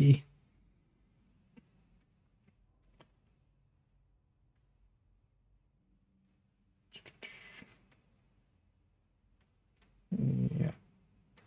Let's go into this one. 1.04. Good man. I need to not be on the thing with it. Actually, there's a pop-up there. Actually, I'm pretty sure that doesn't show up on the screen, actually. No. This is an overlay thing. But, if the tick itself would be boosted by a rate of fire or something would be better. Oh, you mean yeah. Although, I mean, they use that as a balancing factor, of course, right? It's basically just the white damage, the non-crit damage, that times 5.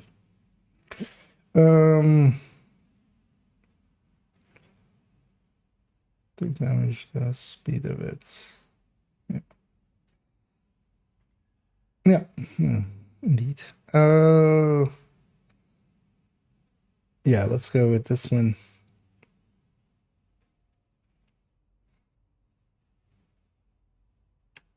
And continuing on to 1.04. It's suddenly... Yeah. I had to cough there. There we go. A little bit better. Actually, let's turn off this fan. Drying out my nose. Yeah. And continuing on to 1.04, which is the eclipse on this character. Together with strikers, each of my characters has an eclipse. Again, kind of as with the strikers, I'm showing them each in a different way on the build collection. That isn't exactly actually how I generally run them, and we'll kind of show that in a second. But this on this build, not much has changed. It has basically stayed the same. We're even keeping the Scorpio, even though the Scorpio, of course, got altered a little bit. It is still the top pick. Nothing can do what the Scorpio can do, especially for this build. We can still use it to stagger enemies, to get some minor status effects going, and kind of help our other status effects be applied by, for instance, that poison will, of course, stagger reds and purples. The disorient will stagger everything that isn't mechanical. Yeah, overall, not much has changed on this build. It's basically still the same as a glass as it always was. If we take it into the game, I can also show you that, yeah, it's kind of saved in that way. I generally, though, end up running it as with most of my eclipses, and we'll kind of see that repeating pattern, is that usually I have a lefty at the ready. This is coming from a different build. But then again, as with the strikers on this character, I actually have an eclipse chest to make it a 5-piece, and then I have a golden piece here actually still from days gone by. Because this should, of course, yeah, if you're going for something, go for electric. But, you know, I like to kind of be cool. Although, of course, now as well, we could, although I don't think I have it on me, but the new knee pads, the snow machine, of course, could be a perfect fit here in as well. This is generally the eclipse that I like running, which is just the baseline eclipse, as I quite often call it. And all of my characters actually have the ability to go back to this. They have the pieces to actually just swap out to become this. But yeah, then all of them also kind of are saved as kind of a variant, for instance, on this character then as a glass eclipse. Just to not have duplicates there, but also to, yeah, play around, because actually in Glass Eclipse is a very powerful one. It spreads a lot less. The spread range is, of course, tied to the chest talent. We have that. We don't have that here. But Glass, 25% more damage to everything, to the Val, to the fire ticks, to the bleed ticks, to the initial hits of the explosion, to the stinger hits. We can even, that's also why on this one, I'm kind of, do have the Everlasting Gaze here. It's kind of in line with that, although I generally end up running a lefty anyway. And build-wise, yeah, eclipses are pretty easy to put together. You kind of do need that Val. That Val is very much part of the deal. Kind of you need that for especially fire eclipses, not so much if it's, of course, a foam eclipse.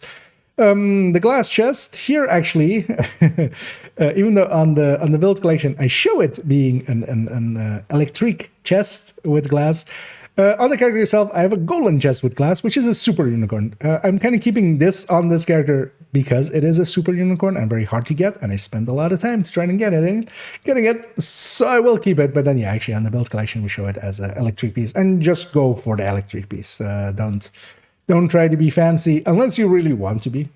I'm not gonna stop you. I'm not your real dad. You can do what you want. But yeah, let's go on to the next one.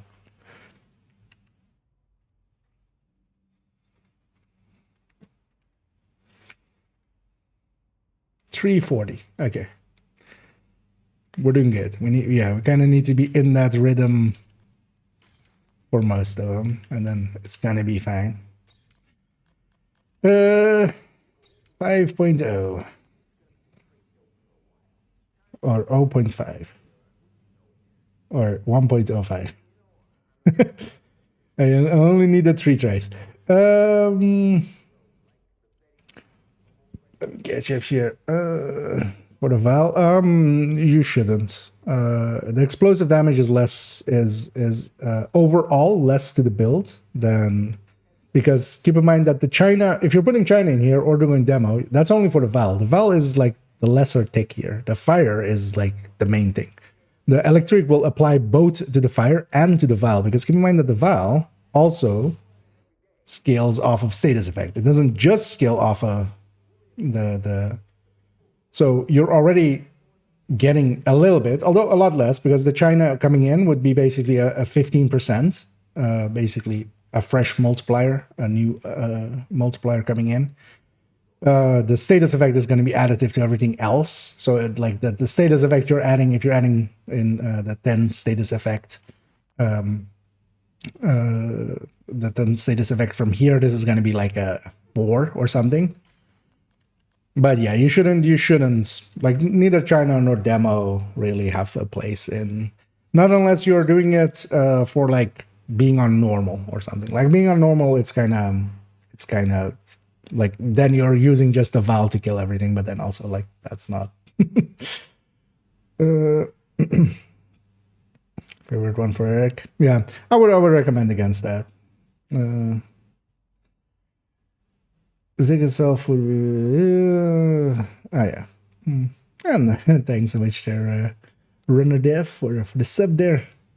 Very much appreciated. And yeah, thanks for keeping that going. And yeah, as we did earlier, we wasted some of that. So it's good to fill back up a little bit, because yeah, we did get the permafrost and then like these things. So yeah, as always, appreciate it. Yeah, let's keep it going. Yeah, where am I from? I'm originally from Iran, a long time ago. Old Persia. But nowadays I reside in the Netherlands, and I'm basically Dutch, which is I've lived here most of my life. So.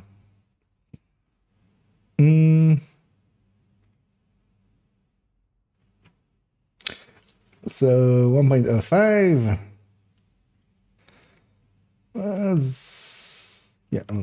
Let's get it going.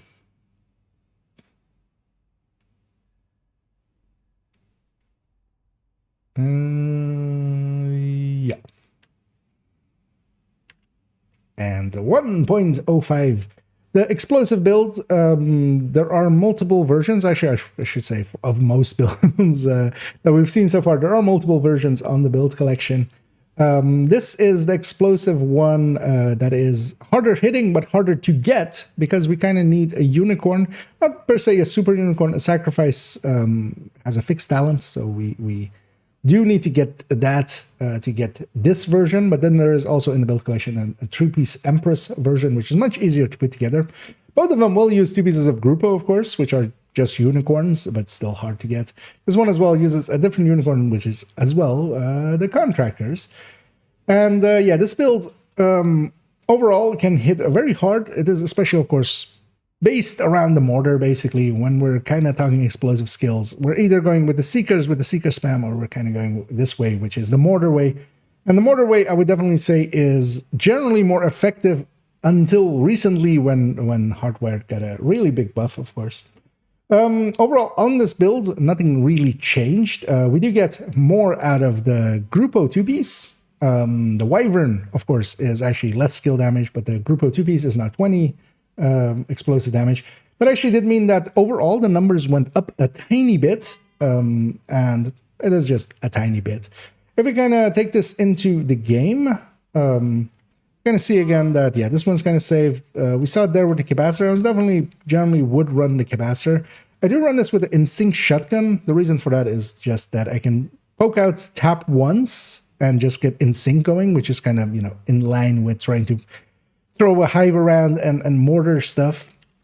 And yeah, as we kind of were discussing, this version of it, although the other version, which is on character 5, so it's 5 point something, or the second account basically, that one is much easier to put together with 3 pieces of Empress. This one, yeah, has basically a unicorn here, a unicorn here, a unicorn here, because both of those group of pieces are kind of unicorns, and even a skill damage, because you do need to record this. We're not using Technician to make up for any deficiencies with the cores, because we kind of need that for the mortar. We need Demo for the mortar there, and also, of course, Demo applying 10 explosive damage here as well. But yeah, this one is also sometimes hard to get. Although, of course, if you have the crafting, blueprints for them from Descent, that can help a lot.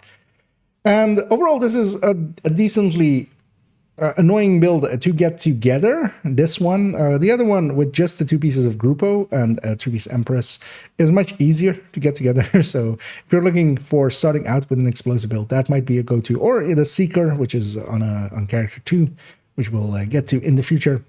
Explosive builds are still decently good. This used to be my go-to for Hollywood, especially. Hollywood, of course, has kind of changed. I don't end up using these much, but just sometimes, once in a while, I feel like just pulling these out. And they are actually, as far as skill builds kind of go, very effective. And definitely, if you're in that sphere of enjoying some skill builds here and there, these are definitely worth having. This one, though, yeah, it does take a little bit more work. So maybe start out with the Empress one and then maybe work up your way to this later on if you really enjoy that build. Yeah, let's go on to the next one.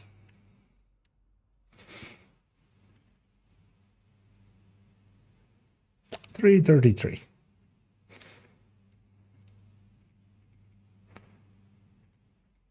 Actually, with the Eclipse, I didn't really say how hard it is to get and what it's really for. Yeah, let's maybe then, because with this one I did, right? Yeah. Yeah.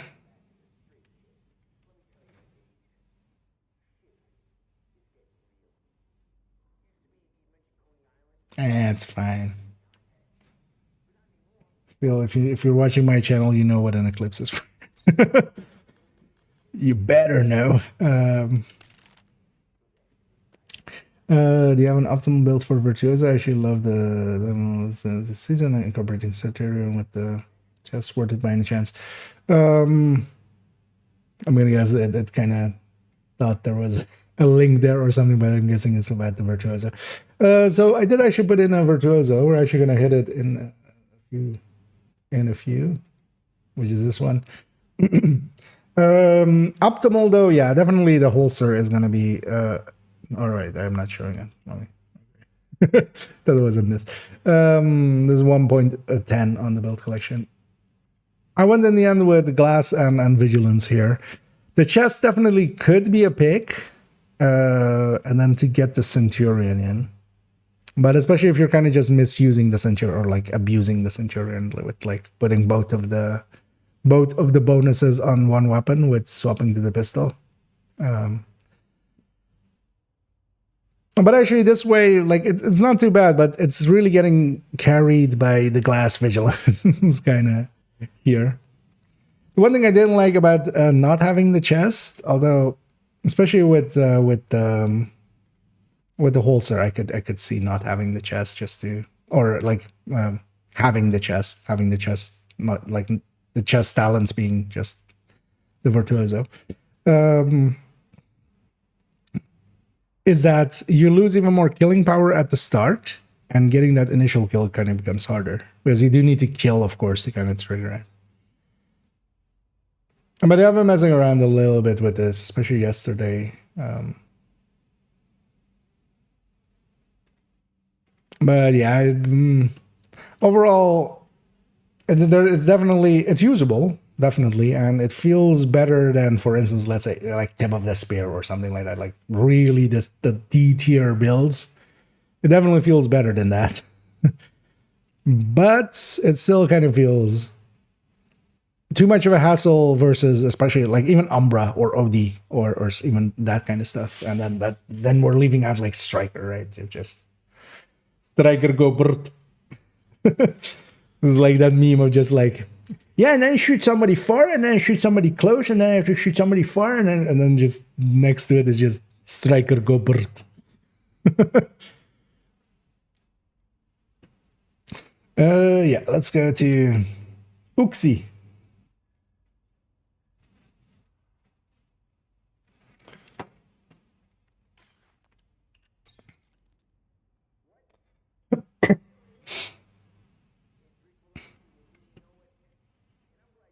Yeah. 1.06, yeah. As for 1.06, we come to the very cleverly named, of course, Oxymoron, because we kind of had to. And on this build as well, not much has changed for this season. Empress, of course, took a little bit of a hit of 2 skill efficiency at the 3-piece. Wyvern got a little bit of a hit, so both of those actually went down.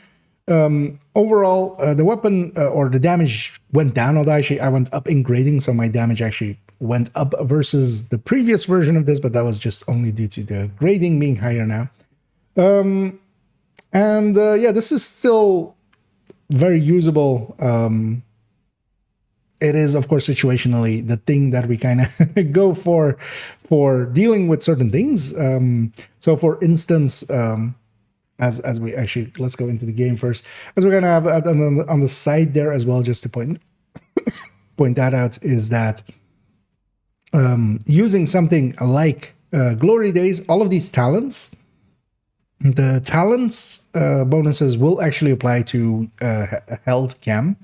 So for instance, here we can use this to improve our chem's stability so that we don't have any basically that movement that you have where it's kind of like just bobs and weaves. We can actually use that if you were wondering for that. That's also why the chatterbox is actually on the build picture, is that you can use that for the rate of fire and get chems out a lot faster. Same, for instance, actually technically with the invisible hand, but 15% isn't that much. It's like really much more when you just do it 100% with like a chatterbox, or 125% even.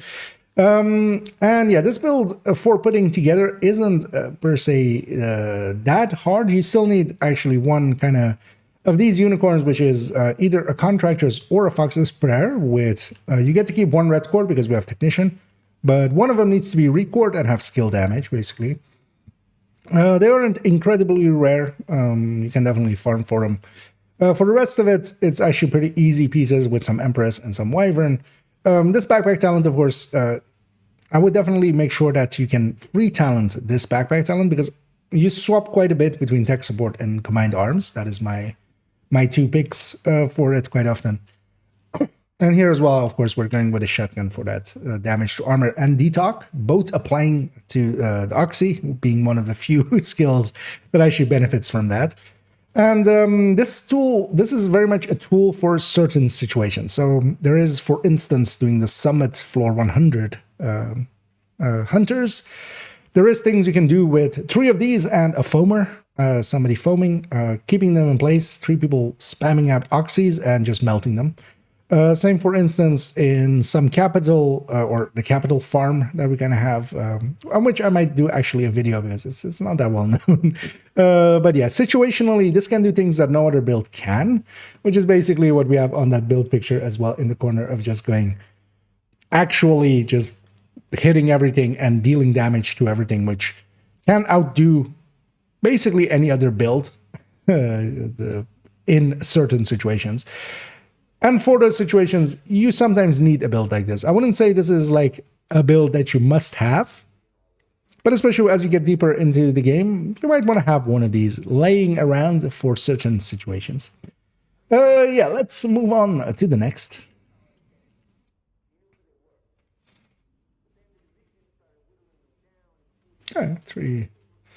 38 or 58. I didn't have it open for long enough to catch it. Yeah. Next up, Negotiator Drone Hybrid. Negotiator Turbo Hybrid, actually. Catch up here. Umbra, did it get a significant buff and was released way back when I liked the idea, but didn't stick with me. Yeah, definitely got a pretty big buff. It is at full pelt, like in the 85 to 90% range of Obliterate Striker. So, still not like an S tier build. But of course, situation, and that's only in PvE because it didn't get the buff to PvE. Like its buff didn't apply to PvP, where it was already like a decent pick anyway. It's definitely more worth using now, but of course, you still have that thing of just like, but Striker go brut, right? Where it's just. It just doesn't beat Striker per se, but yeah, situationally, it can definitely be pretty good. I kind of like it for rifles. Honestly, I would say it's the top rifle build because it aligns decently well with rifles. Also, you know, that rate of fire, especially with some of the better ARs or something, is you're empty in seconds. Or you're always empty in seconds, but you know, you're even faster. And rifle at least can keep like it going. Only downside though is the rifle's second stat is still I wish they would just fix that up. Hopefully they will. I would just bump that thing up to 40. Just give it 40 crit damage second stat and that's fine. Yeah.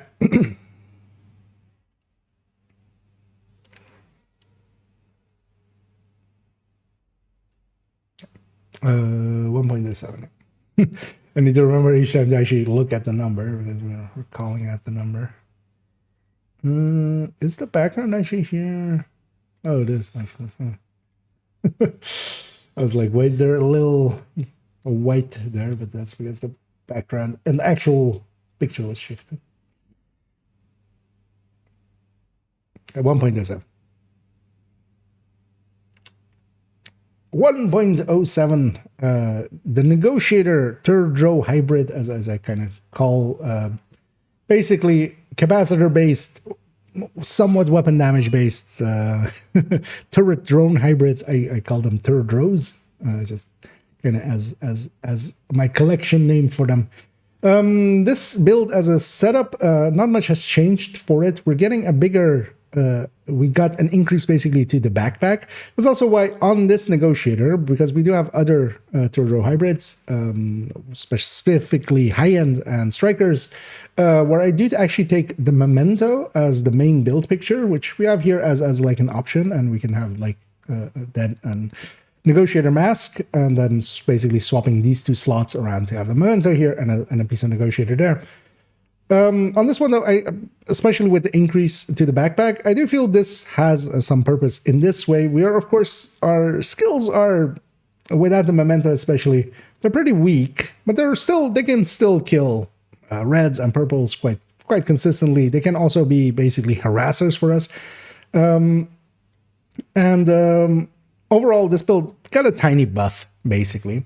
If we take it into the game, we can actually see that this, just to show as well, there are actually a bunch of builds that are saved of mine this way with 5 pieces. And you might go, why would you have 5 pieces? And that's exactly as what we're talking about. I can either put in a Coyote, and then this becomes basically what we had on the build picture. But also, I can, of course, as I have it set up here, have a Memento. And I have actually multiple Mementos on my characters. One with the crit chance mod, one with the crit damage mod as needed. I think this one takes the crit damage mod. No, it takes the crit chance mod. That way, I can have both versions at the ready, because the exotics are going to be in my inventory anyway. So we're saving it as a 5-piece. I do that actually with a lot of builds. The chest here, for instance, I definitely always want to go with glass anyway, so this sacrifice is going to be there.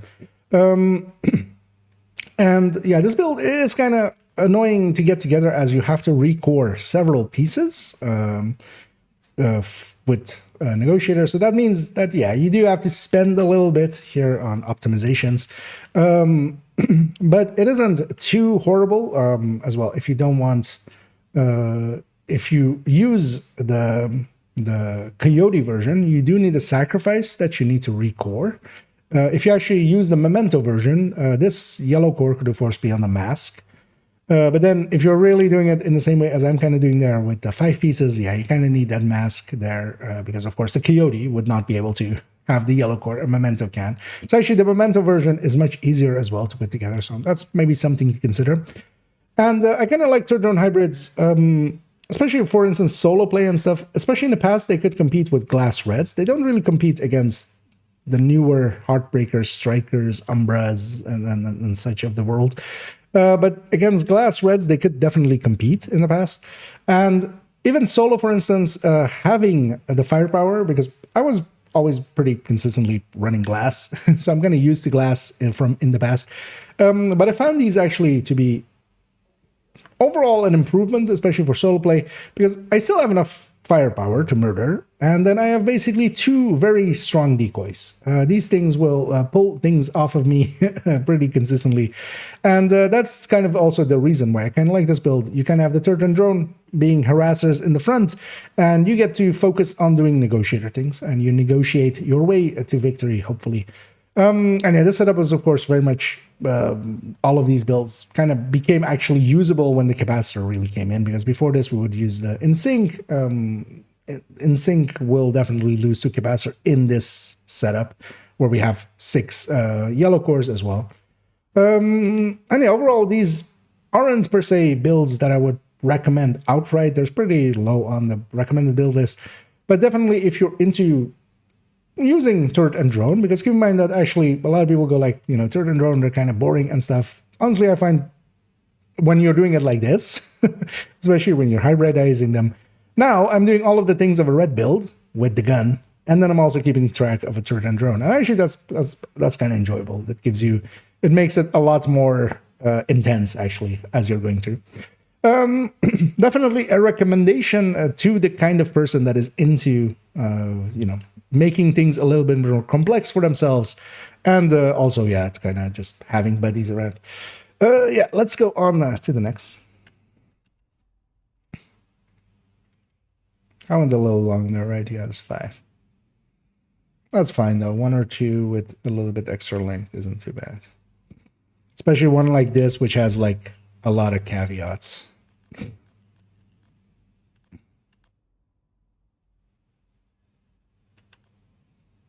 Combat Medic.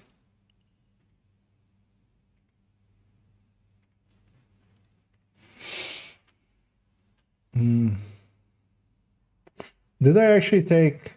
No, we kept those, right? Even in the other Combat Medic? Yeah. Yeah, that's still a Brazos piece as well. So 1.08.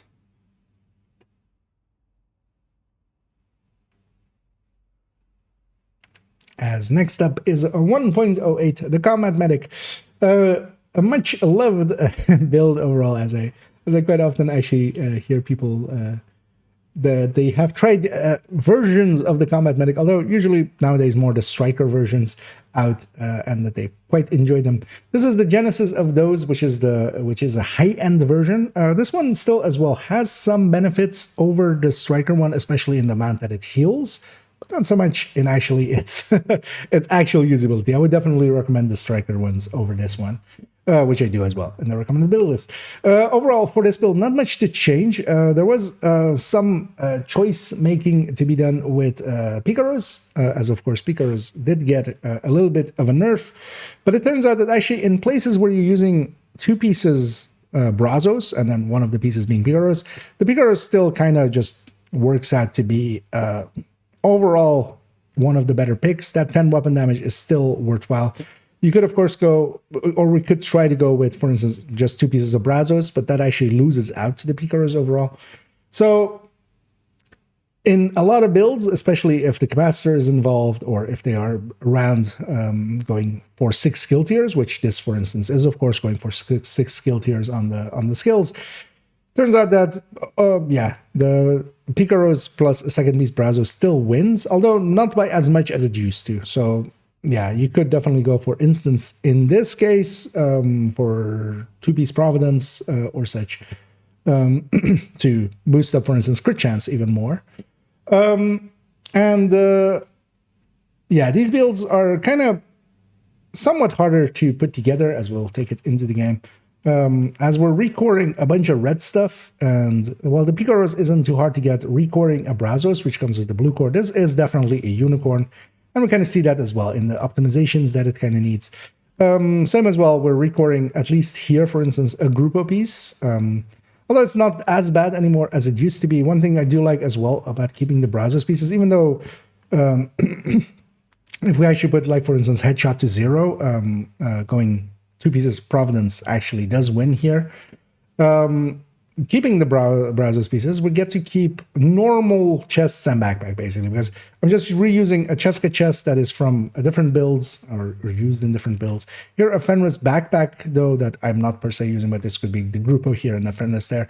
We get to reuse kind of just red core pieces, and that will come into play, especially later on with some of the later high-ends where we're kind of using gifts and sacrifices and such, and we get to keep them all red, which is kind of nice.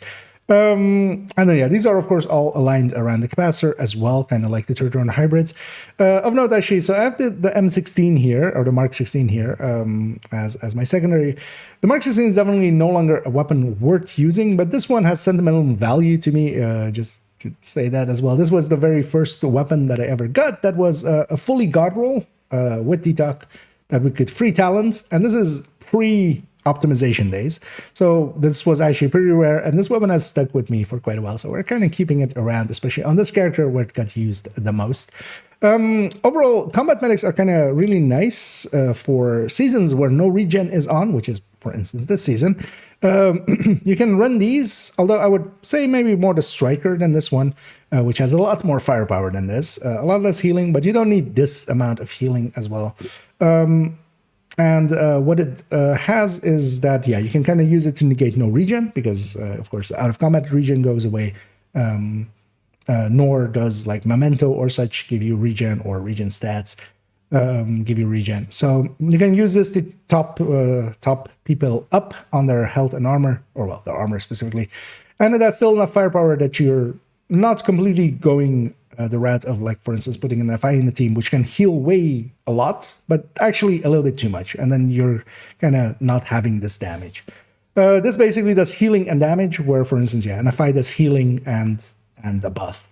And I find having a fourth person, especially in 4-man teams, to be able to do damage, to effectively do damage, is actually much more useful than having one person kind of be kind of useless and just buffing and healing. And also a lot more fun for that person doing that role, because as with the third drone, actually, this is kind of a mentally taxing build to run for long times, because I'm kind of doing the full shooty thing as much as I would with any red build. And then together with that, I'm trying to heal people up. Yeah, let's move on to the next one.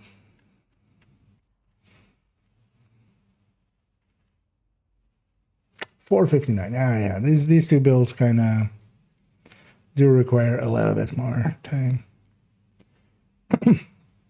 So that's fine, as long as we don't keep on that. Yeah, on this next one, it can be kind of short. 1.09.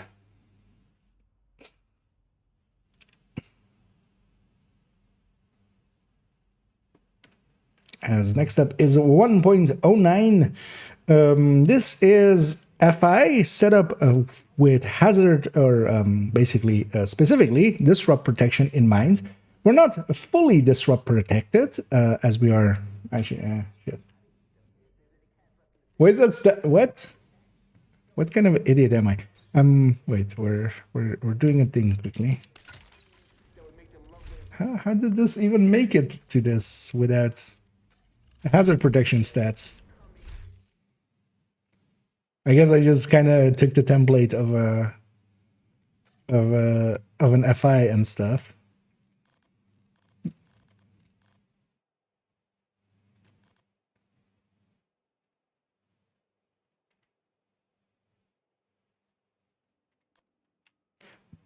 Let's enter.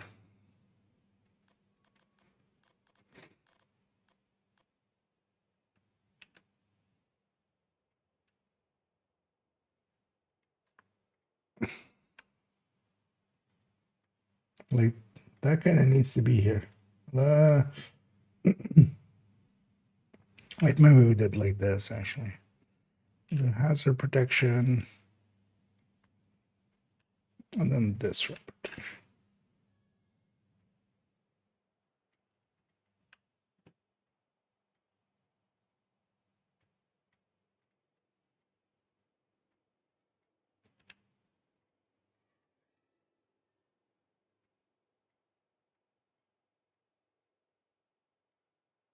We just need, yeah. How is that not there? Yeah.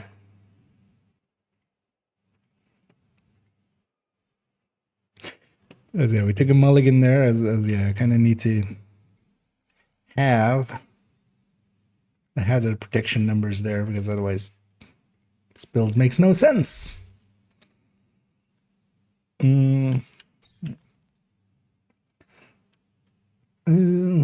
So summary, yeah, I don't know. This, I mean, I definitely wanted to as well, and also, yeah, I think there's some value here, just kind of explaining, taking this time as well, just to go through the build collection, kind of explaining what every build is for, because some people actually don't know how useful some of the builds are.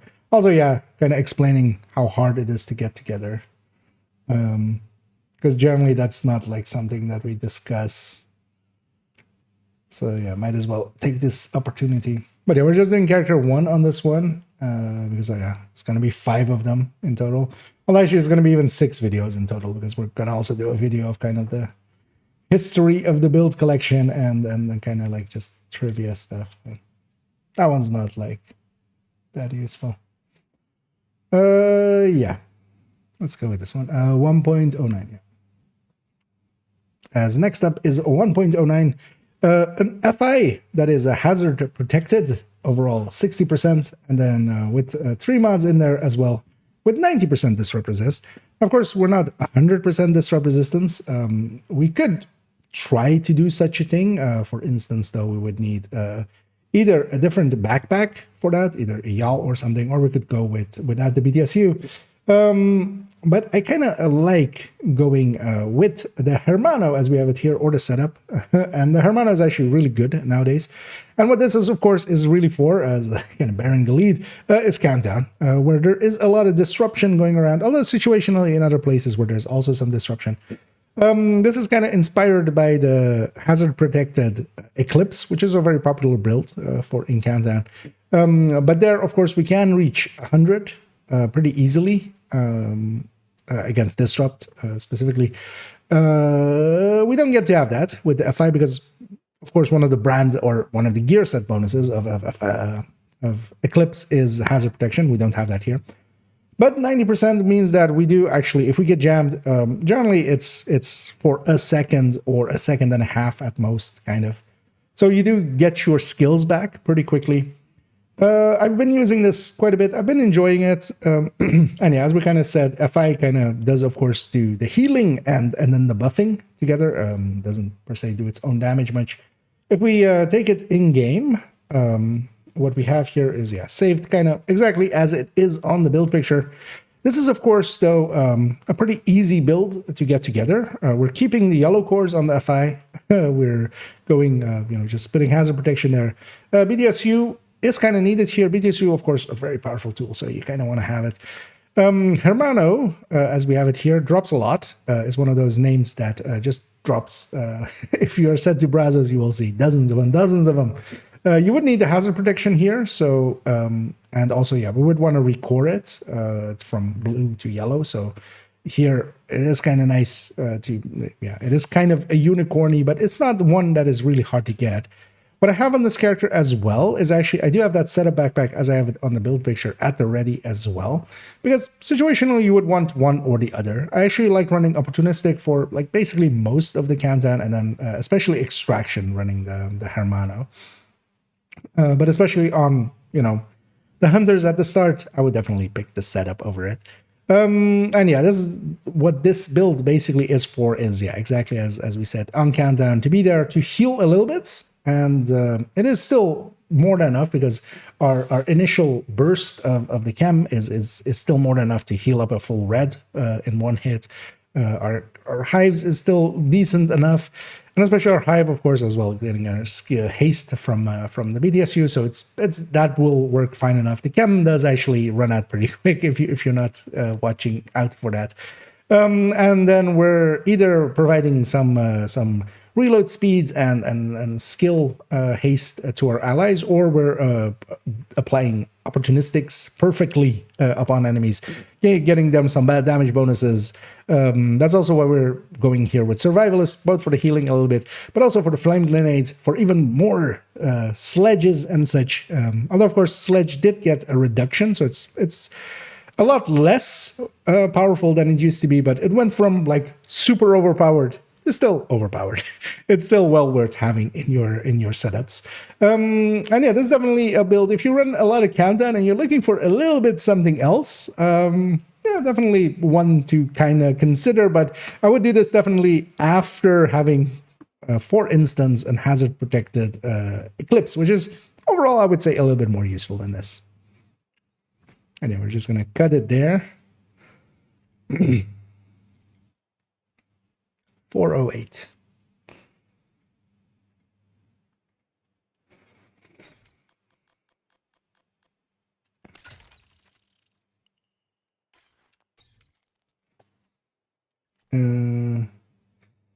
Let's bring this up, and then I'll have a look at chat for a second.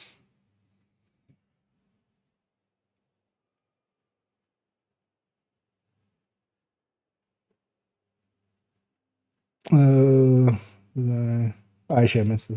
Grind the pass and I just spent priority objective, completing all the journeys, and that is pretty slow to level now. I really want to yeah, the leveling on that thing is really slow. Keep in mind that projects as well, the weekly projects, give 1 level.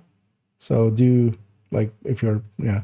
But yeah, it's basically priority objectives over and over again.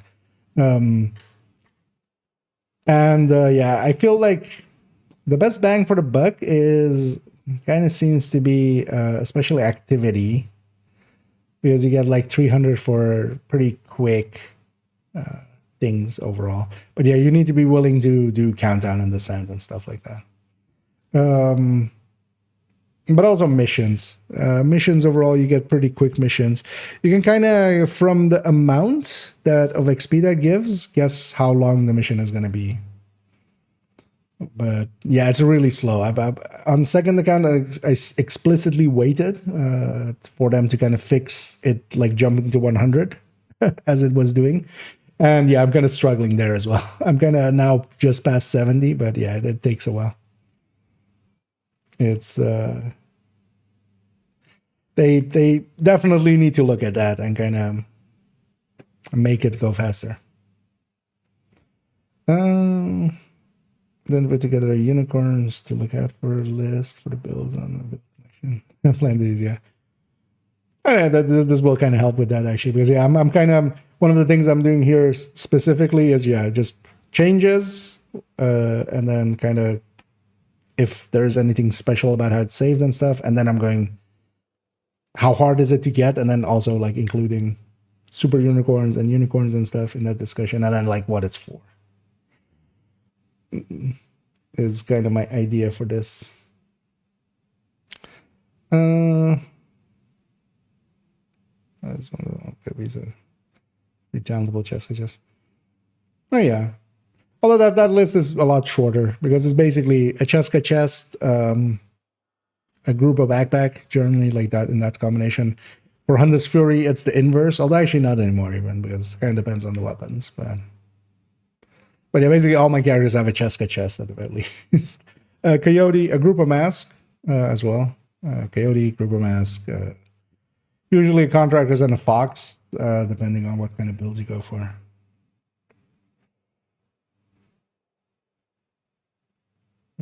This one here comes out. Oh no, that would actually be a useful thing. Indeed, if you make one, be sure to share that out. Also messing with my focus a little bit there. Yeah, let's get going with this build. The very cleverly named V4 Virtuoso. Or no, V4 Vestalence. Sorry. Yeah, let's 110. It needed to be 105. God damn it. How did I fuck this up? It needed to be, 10V. And then V for Vest. Well. Wait. Yeah, that wouldn't work out on this character because usually, yeah, that's like where the skill build's kind of left. It's fine. It should have actually been on character 5. It should have been V.OV. Then, yeah. Well, maybe we'll move it there eventually. Yeah, let's enough yapping. Enough yapping. Let's yap actually with recording on. Yeah, 110. As we head into 110, the very cleverly named for the Virtuoso, the V for Vestalence, as we have it here. Overall, Virtuoso is, as it came in this season, of course, yeah, it did change because it didn't exist before. I'm going to using it here with a sacrifice chest and a gift backpack, going for the glass vigilance kind of setup together with it. The backpack, I would say, I feel isn't really worth using. The chest could situationally be worth it, especially if you're willing to use that holster, the new Centurion holster. That, of course, really does align well here. The reason we kind of are going here with the Pesty is that this is one of the few sets where we do have actually applying weapon damage. A lot of things in the game, even when they say they do total weapon damage like Striker, there are several multipliers, so they don't apply to the Pestilence. Here, we do have weapon damage, and while we do have others that do weapon damage as well, like Breaking Point, they don't apply to LMGs, of course, they couldn't apply here.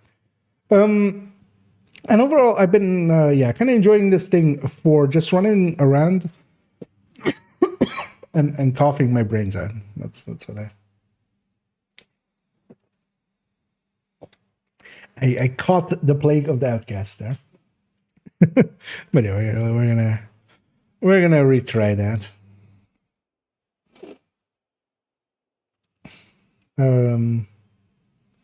I use Virtuoso with Pesty. Let's see some builds and try to. It's actually made the cut. It's basically, keep in mind that, yeah, there's, for instance, this will not make it to the recommended build list. as like spoiler warning. It's I generally for the season that the gear set, like when there's a new gear set, which Virtuoso is, when there's a new gear set, I usually will add one to the build collection to mess around with. Like I had Breaking Point for quite a while when it was new.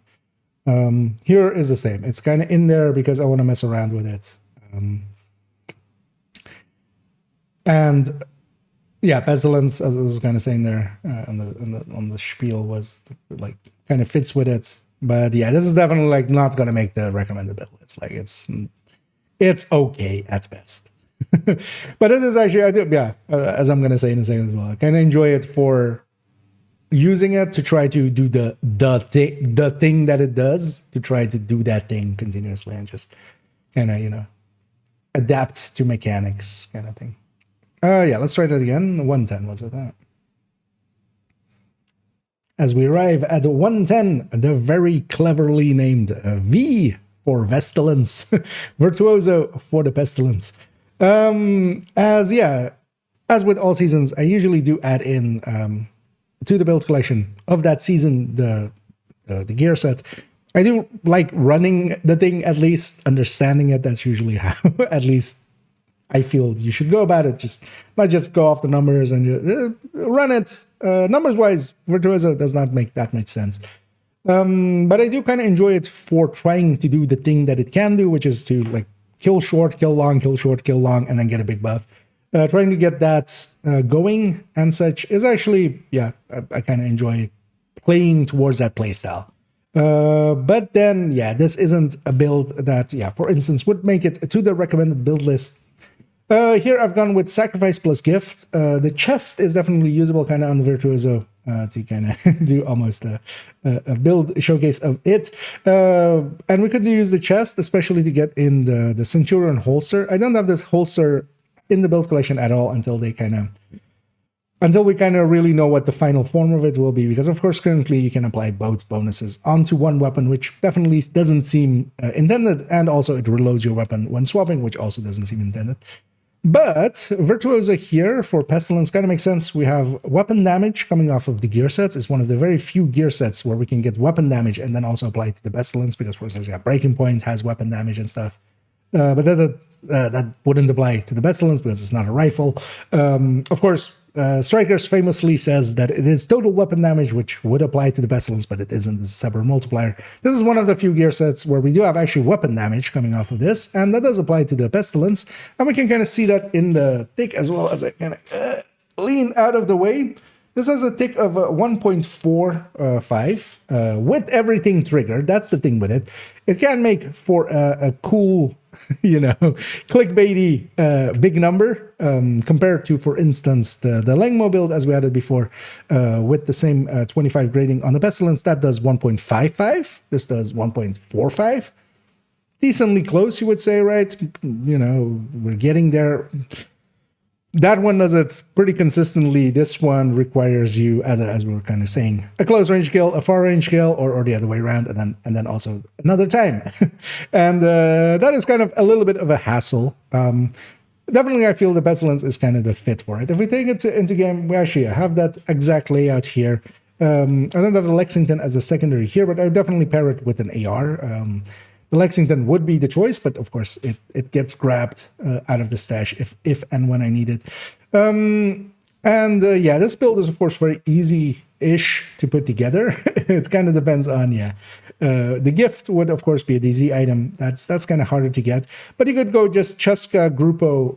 I would recommend going Glass. Sacrifice plus Cheska could be here. Sacrifice plus Second Piece Providence, just a normal piece with Vigilance on the backpack, or Ensemble Force.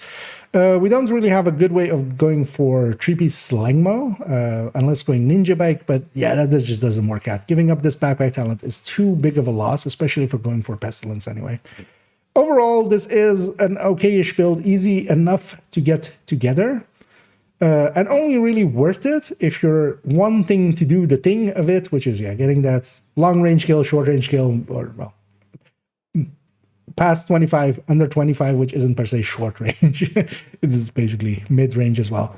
But yeah, you need to basically tick-tock these. You need to get one in this range, one in the other range, back into this range, back into that other range, depending on to get this big bonus, which is also at a 1.5. It says here 2, but actually the patch notes and stuff does correctly say 1.5. So they need to fix that up. But that's still not...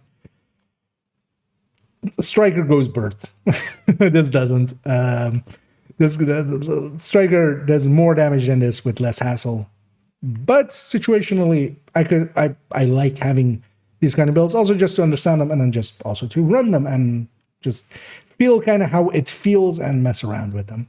This might see some revisions as we go through the season, as we might try to put a Centurion in here or something. But for now, this is the version as it is on the collection. And I'll cut that there, 445. That gotta make sense because, I wanted to explain a little bit more about this build. Sub 5 is still basically fine. Next,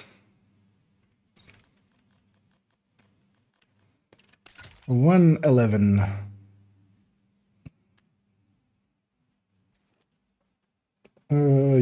This one's easy.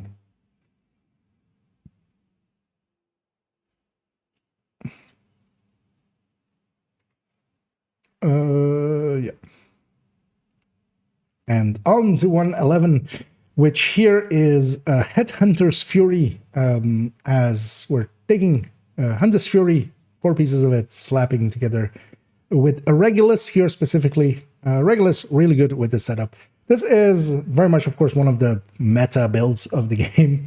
Not much changed with this. Nothing really changed with this. Some stats, of course, for the Regulus changed.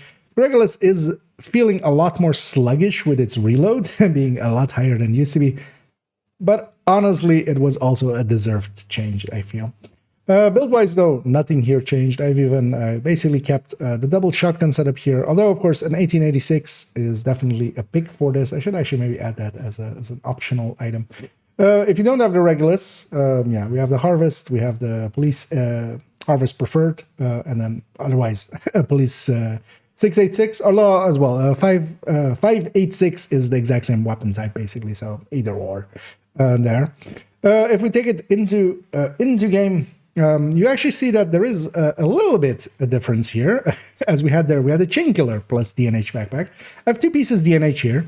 That is, of course, again, kind of set up in that way, where I do have the Chain Killer, of course, from the Hotshot build on this character, so I could always slap that in, and that turns it into what the build picture was.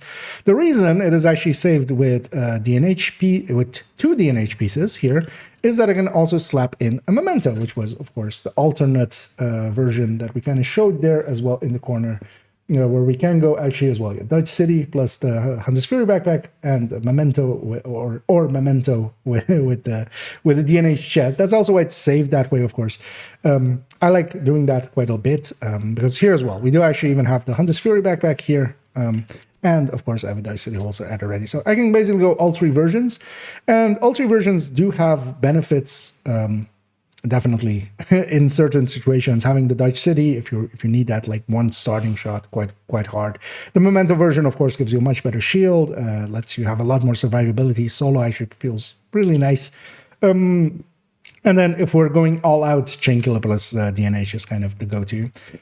All of them are decently easy to farm. The DNH, of course, Dutch City is pretty easily doable from its project. Memento is somewhat easy to get overall.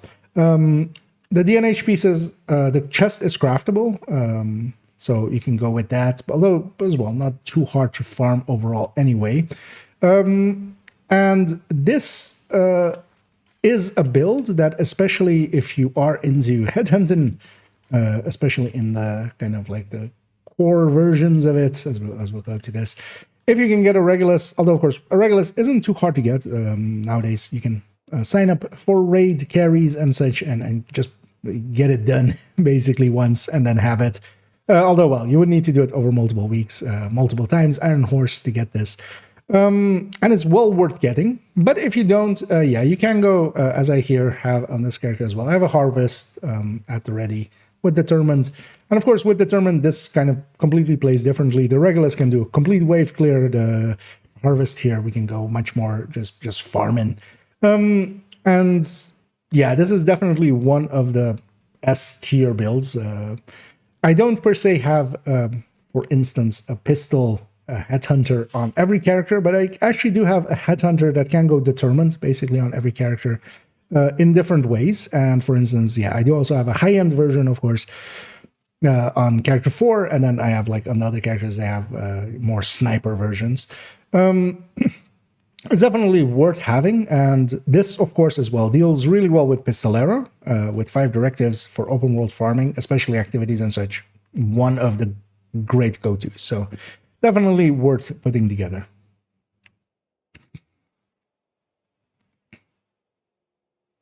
$413. Okay, we're doing good on time. Although, I mean, it's still gonna be like a long video, but yeah, yeah. Where are we? I guess 112. Next step.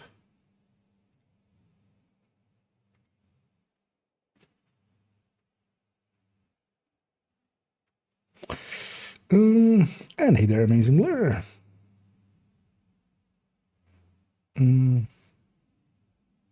If another. Oh yeah, but the virtuoso build, yeah, definitely. It's yeah, one of those builds worth having, but yeah, I wouldn't like go out of my way to go for one. Yeah, 112. And 112 is the backfire version of a striker.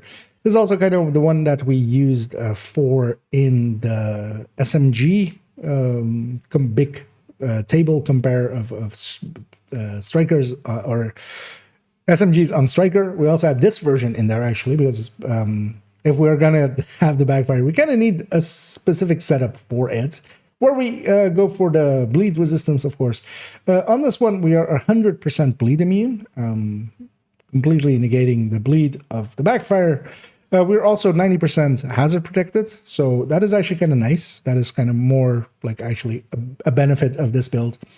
Overall, though, this is a decently easy build as well to kind of farm up as we kind of have just red cores, keeping the red cores and putting hazard protections out there. The build itself did kind of change actually because first of all as well, it used to be on character 2, it got moved to character 1, and also the Cheska went from 10% hazard protection on 2-piece to 20%. That has actually gotten us basically, in the previous versions we were going with 1-piece Cheska, 1-piece Sokolov actually, not Yao, because we could actually get more out of the 10 damage or 10 SMG damage from Sokolov than we could by doing Yao and then putting one more crit damage basically in. The mod was basically not worth as much 10 as would be obvious, right? 12 crit damage is not worth the same as basically. So we went with less overall resistance, but then we had all of the mod slots be bleed. Here we're using double piece Cheska. That lets us have 2 more crit damage mods basically. And that setup with the backfire is actually really decently good, especially of course if the backfire and the strikers aren't stacked well. It struggles obviously, but once it kind of gets going and kind of the strikers is on 50 stacks and the backfire is kind of on 50 stacks, it's actually doing decently okay. And especially if we take it to becoming a chest striker. And one of the ways I've found of using this pretty effectively is kind of stacking the chest, if you're going with the chest, to stack up with a rock and roll, basically, kind of up to like the 100, 115 points, basically. And then you swap to the backfire and kind of go the rest of the way with the backfire. Because that's still, of course, the biggest downside. You kind of have to stack with the backfire. Because if you swap off of it, you lose all your stacks still. And there's also still the issue with the backfire. After 10 seconds, all of your stacks still drop. But now, of course, we're just going to 100. That's the big difference as well for to not bury the lead, actually, which we kind of did there. The backfire got changed for becoming 2% crit damage per shot instead of 1. But now it's just 100 stacks. So we're basically doing in 100 stacks what we were used to be doing in 200 stacks. And that's really nice. That makes quite a big difference and makes the backfire actually very usable. And actually in that setup, it's actually competing with well above its weight. If we kind of get it to 200 striker stacks and 100 backfire stacks, which situationally you can definitely do. Think, for instance, right or something. I could think actually that this would be maybe one of the better picks in that situation where you also have the hazard protection to kind of help with that fight as well. Let's take it to in-game. As we kind of showed on the build picture as well, we can go with the chest striker. And I do have actually the pieces on this character to kind of swap out these pieces. And if we do, we become a chest striker version of it. That does mean that I'm just lugging around extra pieces for it, even though I barely ever use it in the chest striker form in general play. There is situationally, sometimes it's kind of doable. This build, is not that hard to farm up because we just have striker or we have striker pieces which we put and a few hazard protections there.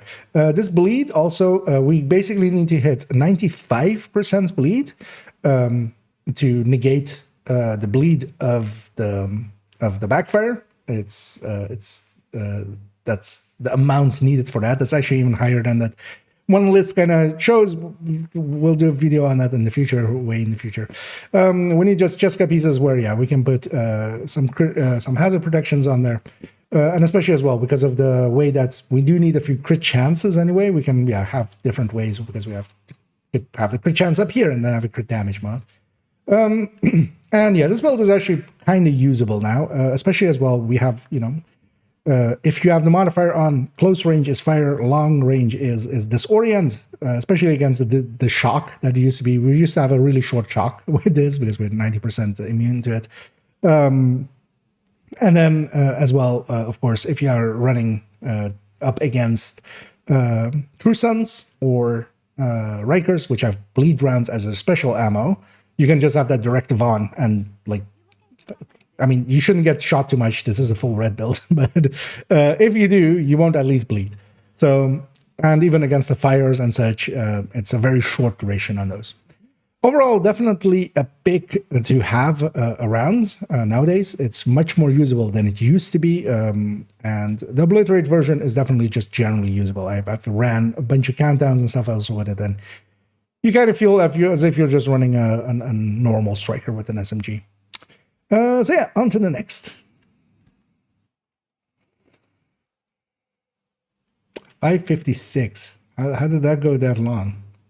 I think I just over-explained way too much, right? Might want to redo that one just to make it faster. 556 is too long. Like 5 I'm okay with. But 556, not so much.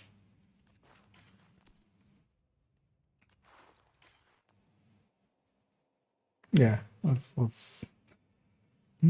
we're taking one mulligan there. Okay, so backpack for Cheska, VG, and Civil Force. We drop too much damage. You could, especially here. Like, the thing is, nowadays you can go high end backpacks versus the striker backpack, especially if you're just going obliterate. I wouldn't do that though if you're going striker chest, and this is kind of set up to go either or, and that means that I much rather prefer to have like the striker backpack. The vigilance, unstoppable force, and all that kind of jazz. What you would gain there is that you have a little bit more upfront damage with vigilance, not so much with unstoppable force though.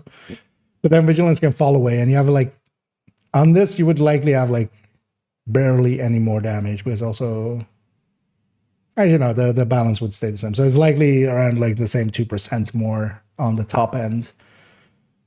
But vigilance can of course be shot off, and unstoppable force needs to be started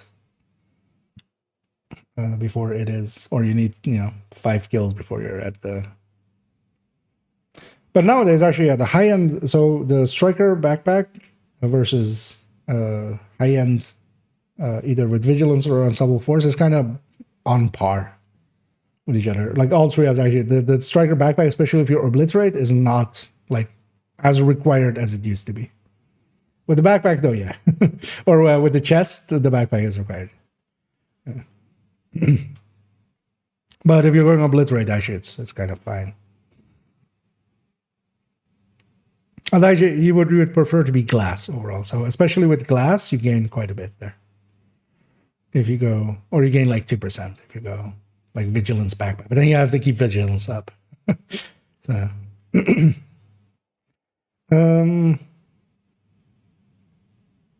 yeah, let's try this one again. And we come to 112, which is backfire on strikers.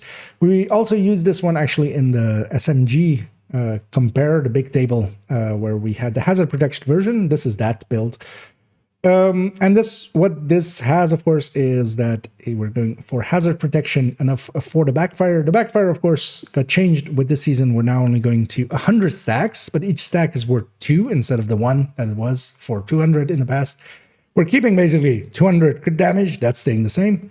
We just now need 100 stacks instead of 200 to get there, which is a big improvement to it. It still drops off after that, those 10 seconds. That is still kind of annoying. But now, especially as well, Cheska got changed for the two-piece to be 20% crit chance versus the old 10% that it had as the two-piece. So what we used to have actually in this setup was a Cheska piece and a Sokolov piece, not even going with either Yao or some such. That worked out fine because actually having the mods be bleed resistance and then Cheska plus Sokolov actually worked out to be more damage than going for instance with Cheska and Yao, for instance, or Cheska and the second piece, or Sokolov and Yao, or any of those combinations, and then having the mods be crit damages. It turns out that, but yeah, that was the old version. In this newer version, of course, we can go with two-piece Cheska, get that 20% crit or 10% crit chance, or well, 8 actually, of course, I got nerfed. And then 20% hazard protection from two-piece. And then we get just one mod needed because this is 90% all-round hazard protected and 100% bleed resistant. You do need 95 to make up for the backfire. There's, of course, lists out there where it says 93 point something. That is only from enemy sources.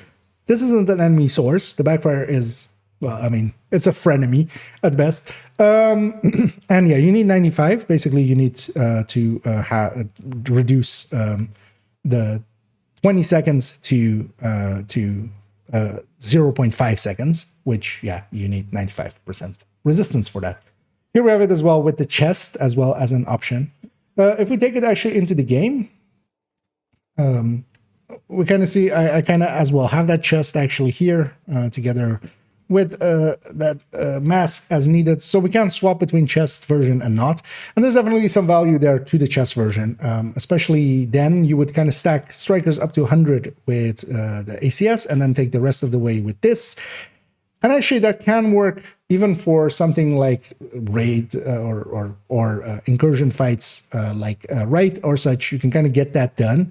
And of course, yeah, you can stack up. It is on hit, so yeah, it does stack up the same way that Striker does on immune enemies. But in general use, I would go to Obliterate route, and then you can have 100 stacks of Strikers and 100 stacks of the backfire. And now it being 100 stacks, it works decently well. You can reach to 100 stacks. You, in the past, generally wouldn't reach 200 stacks.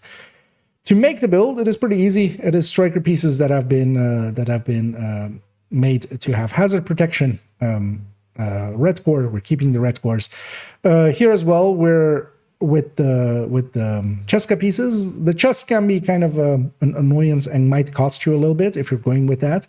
There might also be a reason to go with the Striker chest, because then it's actually a little bit easier, of course, because then you're with the other parts. If it's the mask or if it's the holster, you just get a crit damage or a crit chance holster, and then put hazard protection next to it, because also mod-wise, you kind of have to have a crit chance mod, or well, you need one crit chance somewhere, so you can have a crit chance somewhere and then put a crit damage one instead. Overall, this build does have some utility, especially because it's mostly hazard immune, and because of that, can work pretty well, especially, for instance, if you have special ammo on, because, if we're going up against True Sons or Rikers that bleed, they don't anymore with their special ammo. And even the other things like burn and such are very short durations and barely are noticeable. You will definitely, you still can't get hit as much. It is a red build. It is a full red build, so you have to kind of be cognizant of that. But yeah, if you are, it can help a lot. And of course, with the modifiers, close range being burn and long range being disorient on some of the enemies, and in the past being shock, actually it was kind of very useful to run this. But still, actually, well, it still even is.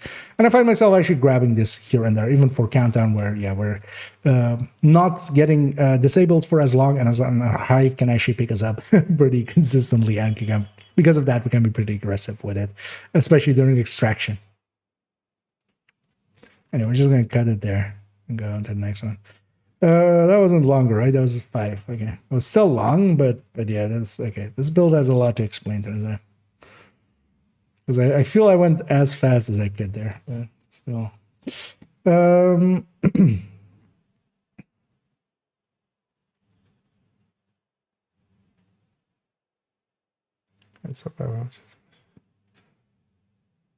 Oops, Hasbro? Sorry, what? What happened? Or do you mean with like, but so yeah, if you had the chest cap like there, like you could have. But yeah, you could definitely go like if you really wanted to, you could go. But I would make this one glass then. So glass vigilance and then glass unstoppable force or something. But yeah, it would need it to be a Cheska piece with that hazard with the blue core or the blue miner there. So CAC instead of Hasbro. Oh, that's fine.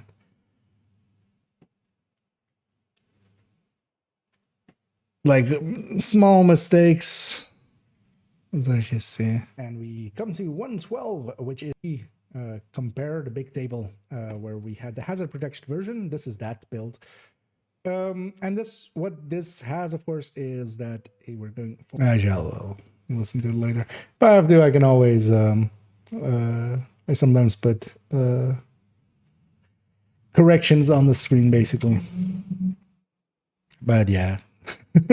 With as many stats being needing to be said, like I'm not gonna regret having an error. But usually as well, I'm pointing to something and stuff. It becomes clear by context what is actually being meant.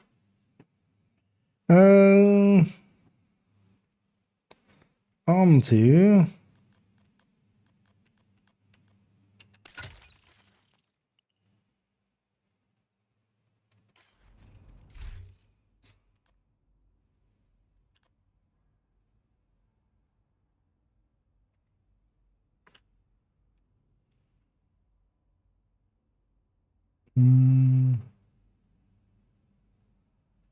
yeah. 113.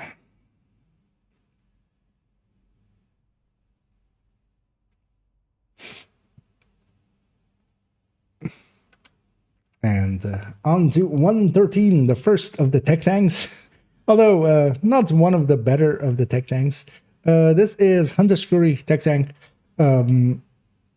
One that I still keep hanging on around. It has some uses, especially with no regen. But overall, yeah, I end up not enjoying this one as much as some of the other versions. Changes-wise, what really only changed is that, yeah, Cheska got a reduction, of course, so we kind of are making up for that. And then as well, weapons-wise, this used to be with an Oreo. That no longer is the case. I'm definitely going with Attack Vector here with Killer. Going with a high-end as well, we get to have a Scorpio secondary, and Scorpio is actually really nice, of course. That's one of the nice things about high-ends being a little bit more, for instance, on the SMG end. Viable again, or well, actually the Oreo kind of being nerfed. Yeah, we get to have Scorpios alongside of them. This, of course, when we're fighting one enemy, is really worthwhile. Yeah, overall as well, this build is not too hard to put together. We do need to recore. Of course, this comes at Hardened Sphere drops at red cores. Here we are recoring 3 of them, but that's not too hard because yeah, we do need secondary red stats, so those drop quite frequently. It does, yeah, require a little bit of optimization here and there, of course, when that is the case. As we kind of see as well, the holster is done that way. If we actually go into the game, you see that I still actually have the Oreo here.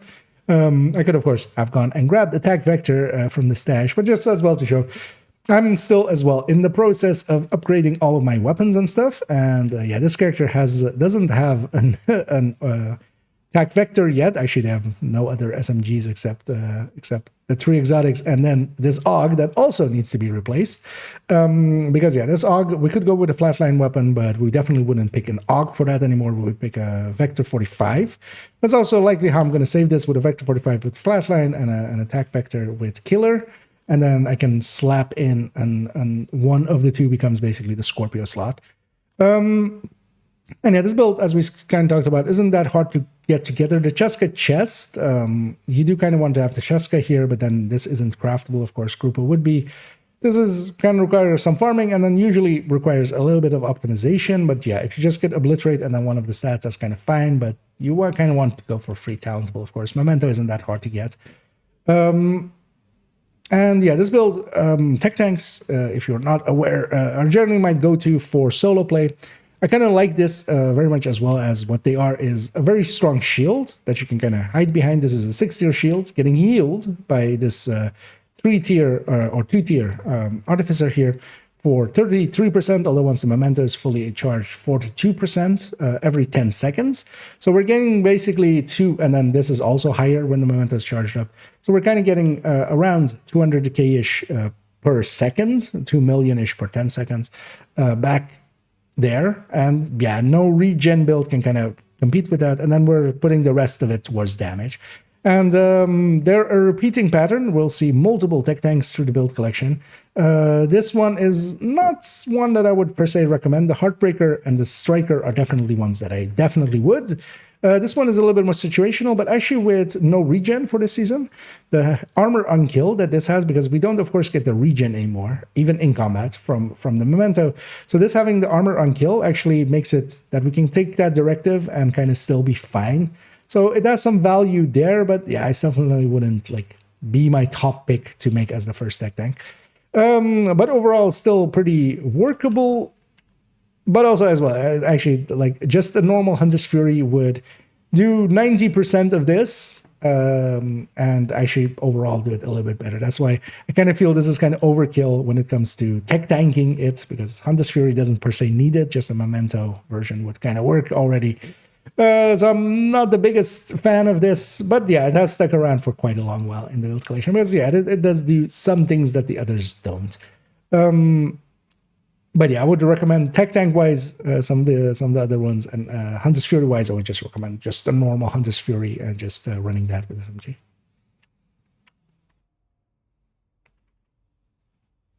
$436, that's fine.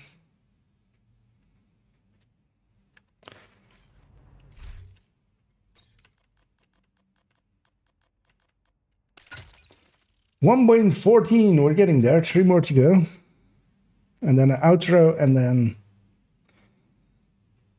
we'll stitch that video together later. And hey, Anders. What's the thing of doing all red and full tank build? I mean, well, tech tanks, I feel. Tech tanks basically the like the Heartbreaker setup and stuff that I also run. That's what we call, or well, what I call in layout, basically the Artificer tank, like the tech tank. So Technician, and then Artificer, and then Shield, and then usually, yeah, Memento, and then 6-tier Shield. But basically, like that like Heartbreaker build that I quite often run, and the Striker build I quite often run solo. Those are what I then call tech tank. And yeah, we'll have another tech tank here.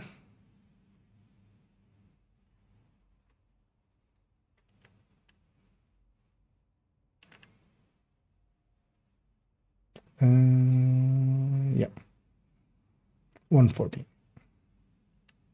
As we get to 114, which is another tech tank next to the Hunter's Fury tech tank. This character also has a high-end tech tank.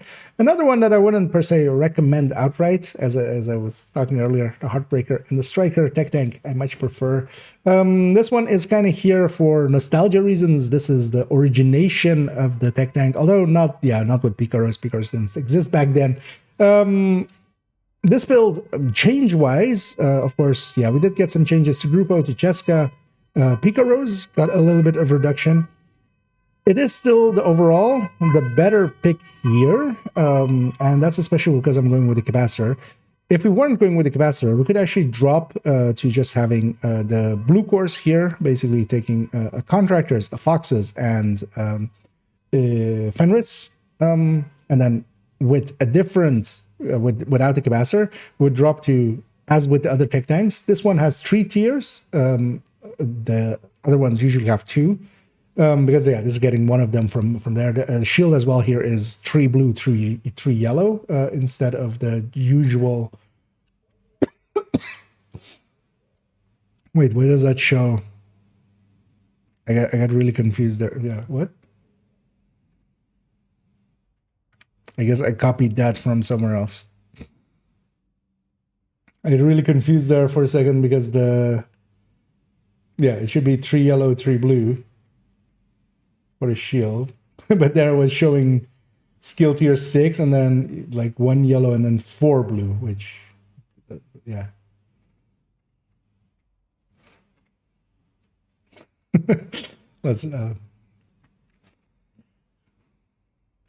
Let's fix that up because that's basically just a mistake. Okay.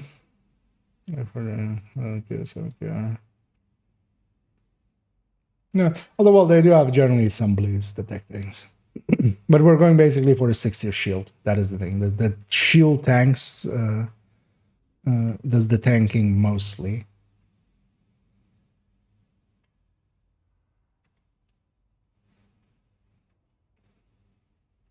Yeah, let's actually delete that one. Yeah. Yeah, let's try that again without getting confused at that point. And on to 1.14, which is another tech tank. This character has 2 tech tanks. That does happen to some of them. This is the high-end one. Again, as we kind of discussed a second ago, I very much prefer the Heartbreaker and the Striker. And as we were saying there, and yeah, you might have noticed the high-end one wasn't in that list.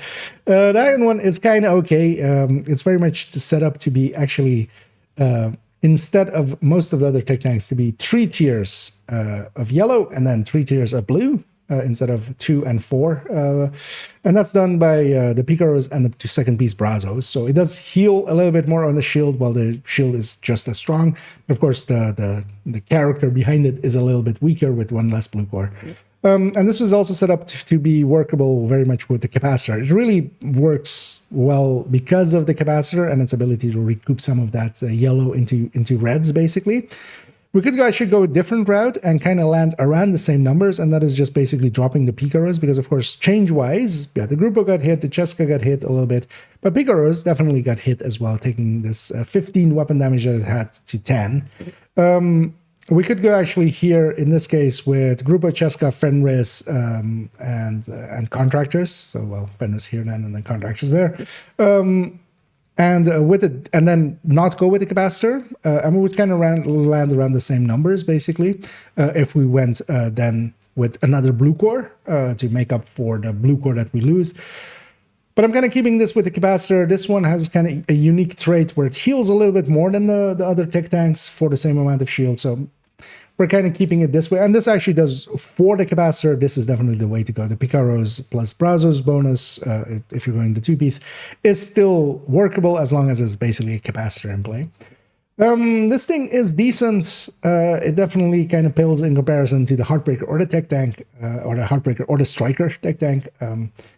But I like keeping it around. Although I might actually alter this, and this might, in the future, become an slot that will become an bulwark-based tech tank, a pistol one, again, basically, for doing 8 directive summits or 9 directive summits. So yeah, that might change in the future. But for now, yeah, it is basically as it is in its build picture. It is decently easy to put together because we're actually keeping the blue cores on the Brazos pieces here, even though this one is record. Unnecessarily so. And then we're basically keeping a Grupo and a Cheska and a Fox's Prayer, just all red with a Memento and a Capacitor. Capacitor is, of course, very easy to get from the Summit. This is basically a starter weapon that everybody could really easily get. That does make it easy enough to farm, somewhat easier than some of the tech tanks, although Heartbreaker is also pretty easy. You need 1 piece to only recore.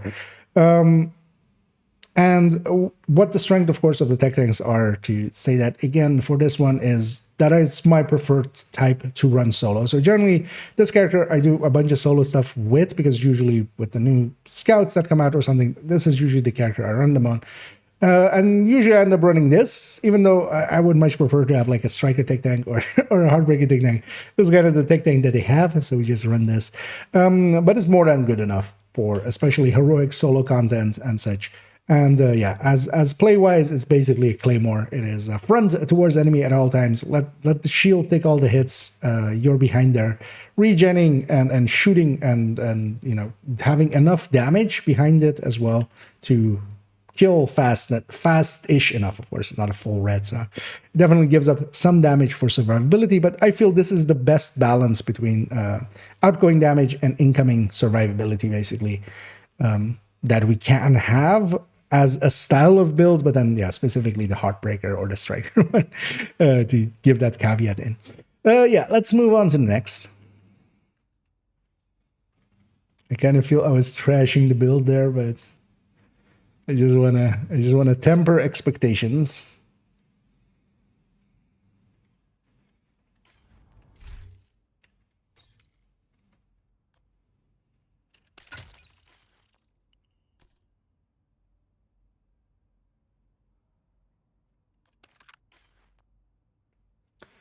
Uh, 1.15.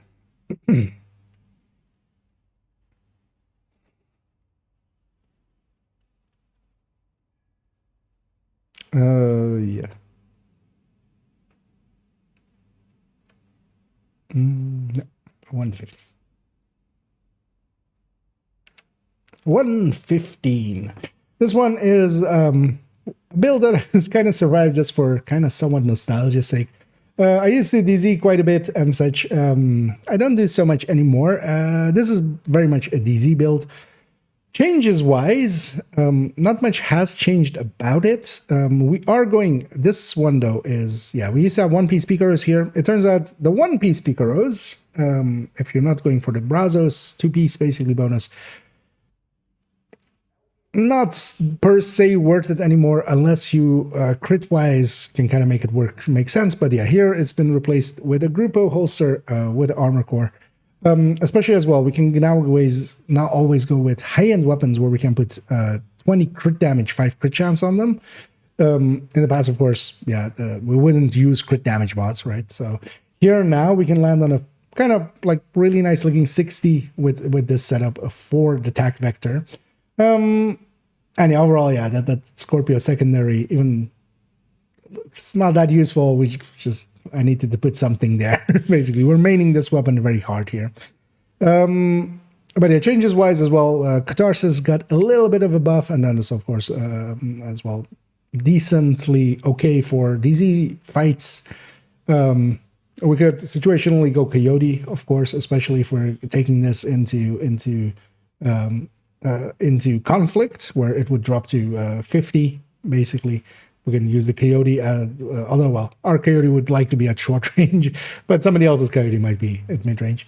If we take it into the game, we can say actually that as with the last one, also kind of to convey that, yeah, I'm still not done actually swapping out all of my weapons and such. I'm still farming here and there for some weapons, and yeah, this again is a slot where the attack vector is going to go in. For now, though, it used to be an Oreo build. The Oreo is still there. It would still work out, although actually the way that I've set it up now, the 10 crit chance that is fixed on the Oreo would no longer actually work well here because we're at 65 crit chance. So I definitely, like, if I'm going to run this, which is unlikely for the foreseeable future until I have that weapon anyway, I would grab just something from the stash. Making this build wise though, recoring, like, yeah, DZ wise, we recore basically everything to blue. I would say definitely Umbra recoring, getting an Umbra set together is going to be much easier than high-end setup. The 3 pieces at the bottom aren't too hard, getting a Contractor as a Fox and group a piece, for instance here, to recore, that's not too hard. Unbreakable chests, Adrenaline Rush backpacks, those are basically super unicorns because, yeah, you're kind of looking for 2 stats and a talent to record them because, yeah, these would come with red cores, of course. These are very much harder pieces to get, but these could also be reds, and you would kind of be fine for like just DZ PvP and stuff.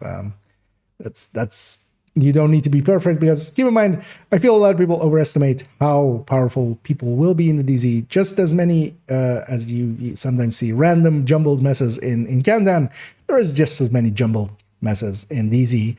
And people just run them and they don't really care that they're dying and stuff. They're just, they're having their fun and we're giving their fun to them and sending them back to the checkpoints often. And yeah, usage-wise, this is definitely just a DZ setup. This is a build to be able to fight in the DZ against someone if need be.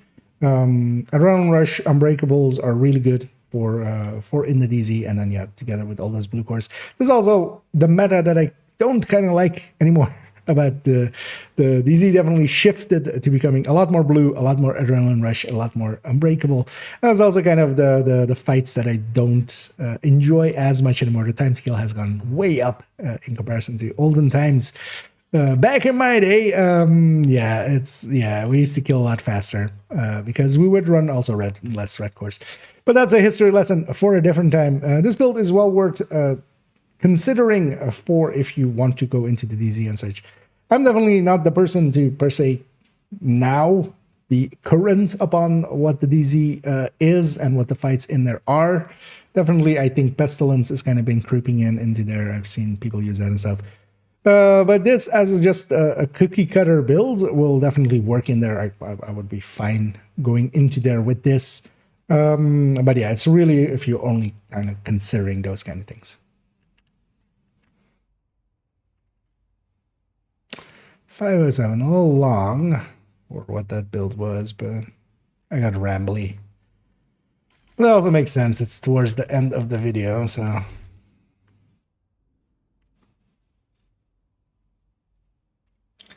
But yeah, last one, 116.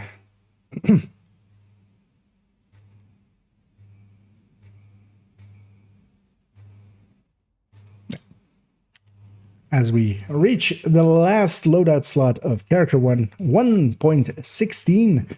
And yeah, this is an especially for countdown with Vanguard and Galvanize.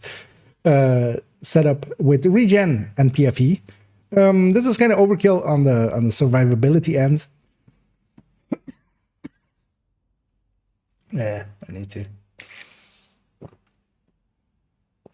remember to kind of hydrate in between takes.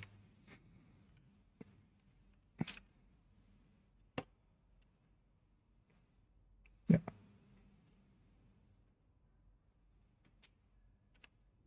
And on to the last build of Character 1, which is 1.16, their last loadout slot, of course. This is especially designed for in use in Countdown, although I've used it in other places as well, and quite effectively so.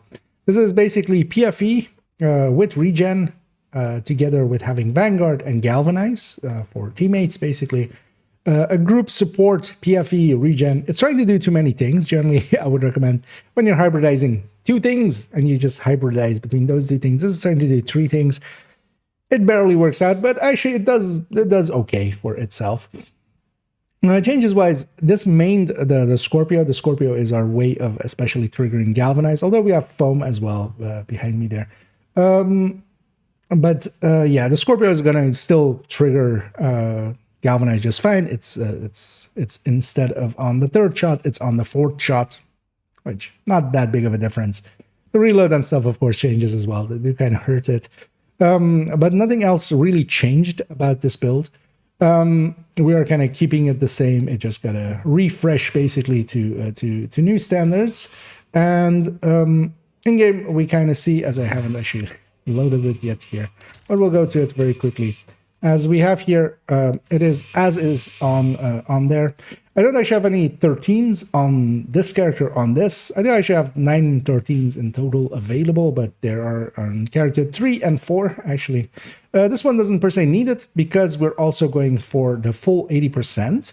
And here we're doing it with Survivalist. And actually I'm choosing to also be Survivalist basically because we're going to apply some status effects. We're going to give our teammates basically a buff through that.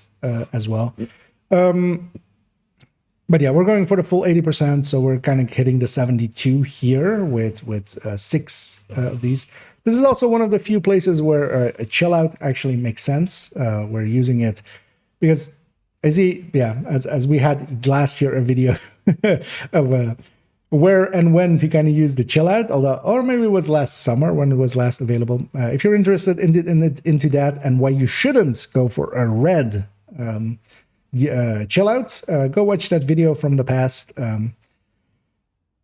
it's definitely not usable for that. You really only, yeah, if you're really only for protection from elite builds, basically tanky builds, it's kind of usable, or if you're using it in its capabilities here to be one of the pieces of Gila for regen. Now, of course, we're using it here to kind of be able to get this last piece in and then still hit 80 hazard protection. Crafting wise, or getting this build together wise, it's not exceptionally hard. Of course, the chill out is only seasonally available, which is now. Currently, it is available at the when this video comes out. In the future, hopefully, they will keep doing events consistently where we can get them. They've been good about it in the summertime and stuff as well, adding a few. So hopefully, they'll add one like in autumn or in spring. I mean, where we can get it as well. And the other parts, of course, yeah, we're going with a points band. That's not too hard to get. A piece of Gila that we're keeping blue core, so that's not too hard to get.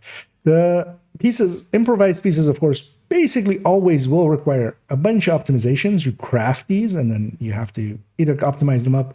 Here as well, I've gone out of my way to kind of have the cores be the part where we can recalibrate, so we can either go with 4 blue cores or 6 blue cores as required.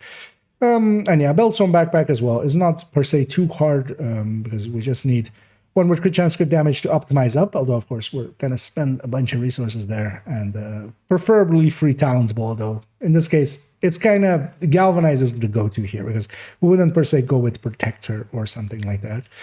And usage-wise, this is actually one that I've been really enjoying a lot with countdowns.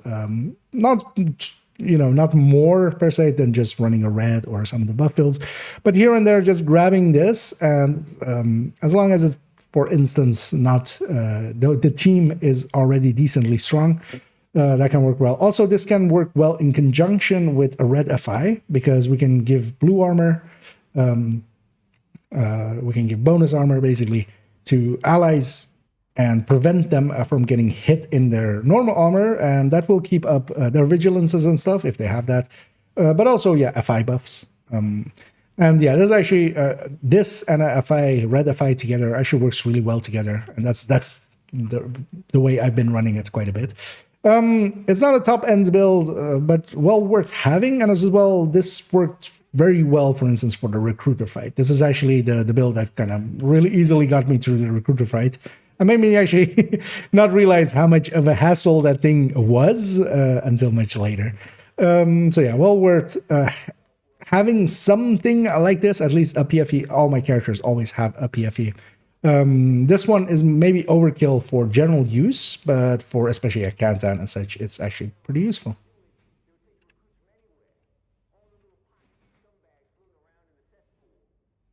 $5.29, that's kind of fine for the last one. Is this? It is already 1 hour 13 minutes.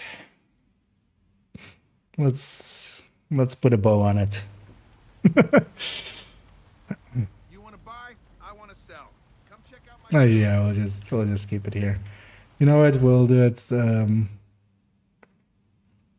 do it with that.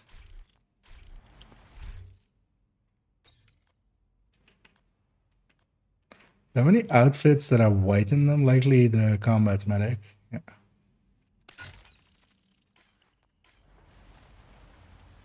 Oh well, that's a little bit of white to do.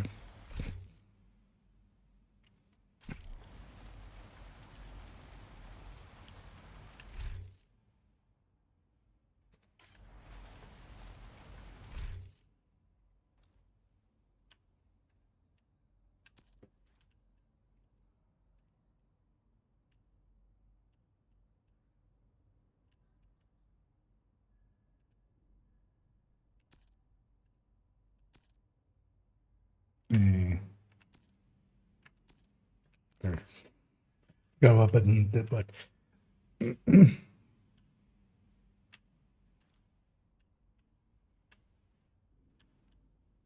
where's the arm patch? Oh, there. Yeah. I know it. Maybe we did that way then.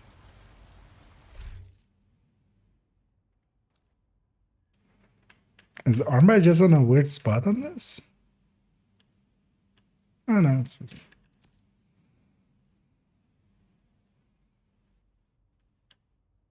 Yeah, it turns way too much. Like, no, it should be actually just on the top there.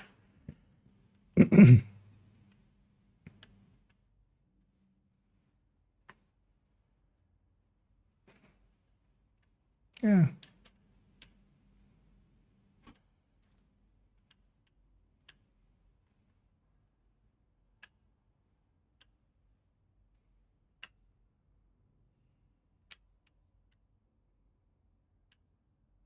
But that window isn't bigger. I mean, we can get closer.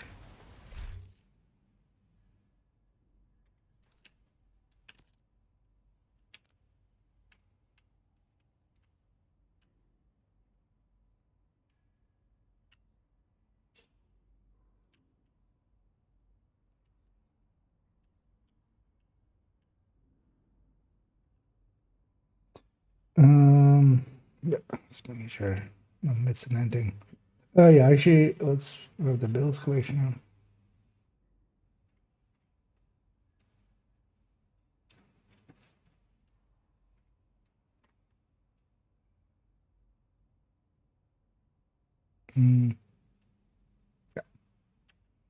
And to conclude this video, as we went through a bunch of builds there, of course, we basically went all the way from there to there, but there's of course way much more to go.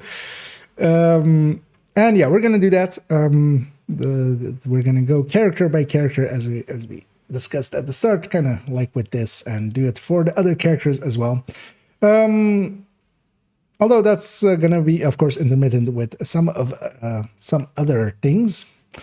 And yeah, the build collection has been completely updated, at least for its core parts, basically the active builds. There's still a black spot here that'll get filled up by the time we get to that character. Some of the purple builds have not been updated yet, but you know, they're not per se in the build collection. The X builds, of course, are X builds. They are builds that I no longer have per se, so they won't get updated. We'll keep them as is, just kind of for somewhat nostalgia's sake. But also, some of them are kind of usable, or kind of can be gone. You can go for them if you want to. But yeah, I've at some point decided to toss them out, usually to bring something in new. Like, yeah, for instance, that Virtuoso build. And yeah, I hope you found this informative or in some ways enjoyable. I hope the format, if you did enjoy the format, do let me know. Because yeah, we went kind of in a quite a different way than we normally would, where we went, instead of just the changes, going literally build by build, and kind of also explaining what it's for and such, because I think there might be some value to that, seeing as we have so many changes as well, and most of them minor because just weapon changed and such. So yeah, do let me know if you like it this way, and also yeah, if you did like it, please do any and all of the algorithm things down below, as it's always appreciated. In the short future, we're gonna go into the rifle. Compare the rifle on, I was going to say Striker, as we did with the other ones, but it isn't. It's actually going to be in a high-end build. That table is basically done. It just needs a few hours more of work. And we'll jump into that and kind of compare rifles with talents on a build. And also, of course, as we talked about when we got there, the Lingmo Pestilence build, we're going to build showcase that pretty soon as well. And of course, future characters of this will kind of be going, and I'm kind of going to do basically one of the weapon types, as we'll go through shotguns, and after rifles, we'll go to character 2, maybe the build showcase. Then after character 2, shotguns, character 3, pistols, character 4, and then so on and so on. So that's for the coming times, the intended programming, unless some weirdness gets added, of course. So I hope you join me for those. And as always, have a good night. A little rambly, but I'll keep it. And for those watching the live stream, that outro was for the video. So yeah, I'm not leaving. You can't make me. You're not my real son. Yeah, let's go back here where we have the live thing. Yeah. So actually, wait, I just briefly want to check. So how long is the actual final runtime? Although we're I'm likely gonna trim like 20 seconds off of it or something, but 1 hour 16:49. So likely, yeah, 1 hour 16 ish. A little longer than I wanted.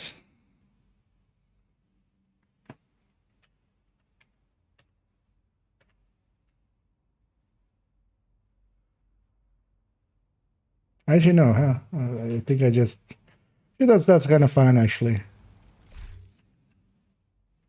Yeah, because it's going to be, like, even if everything was 4 minutes, it was going to see 64 minutes just going through the builds. And then, yeah, so some were over, some were under.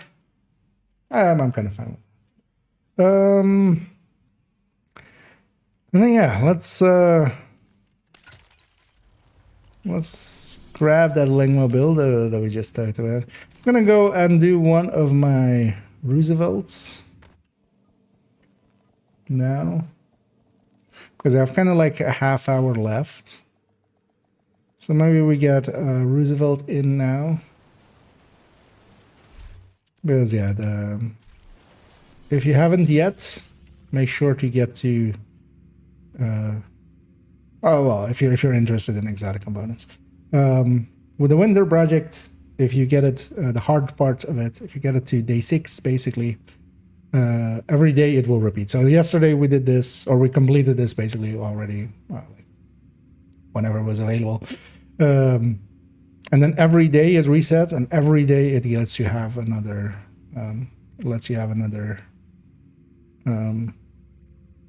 exotic cache and 3 exotic components. So anyway, I'm just gonna do the normal here. I've done it already on heroic once. Actually, it's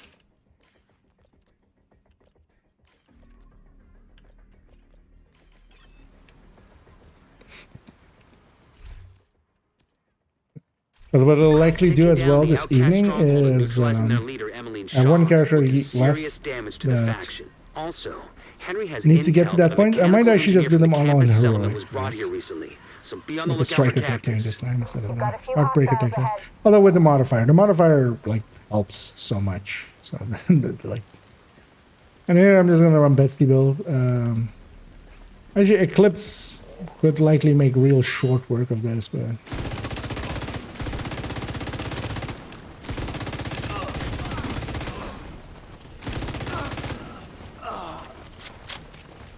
I just want to run this for a sec.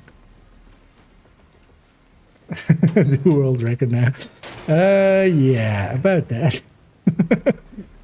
I should wonder what the More bad guys just passed actual, the fuselage of a cargo plane. like any percent normal Anything? world record on this. Goddamn thing. Why are we patrolling this far out? One thing I should have actually picked there as well was actually persistence, although we're not really going for close range.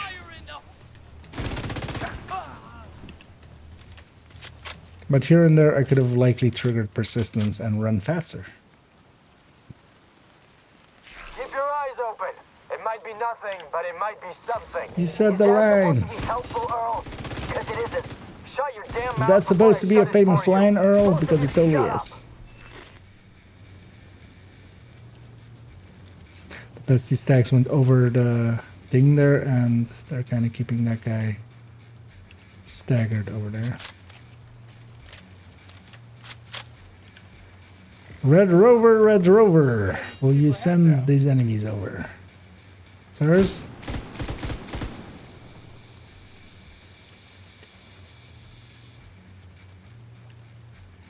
Yeah. Totally not doing a time thing or something. I think as though we have like Get them off me!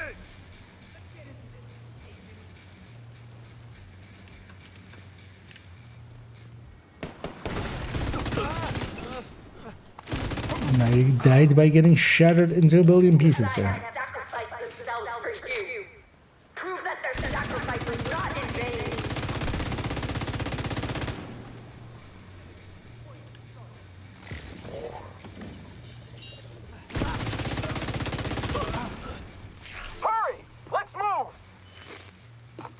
direct way into the main compound from where you are.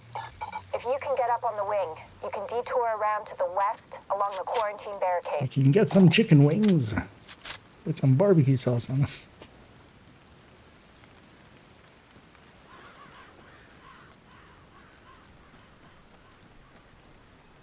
And we're actually going to grab the key chest here.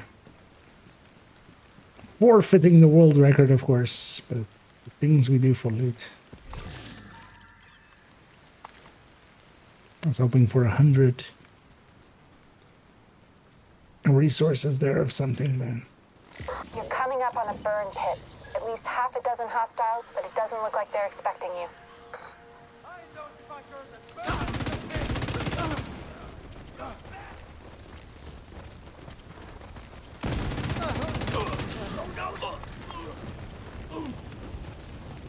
Yeah. I'm on fire.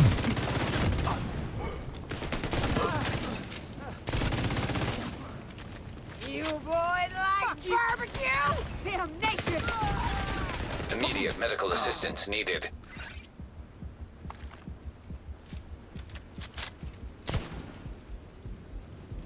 Sir.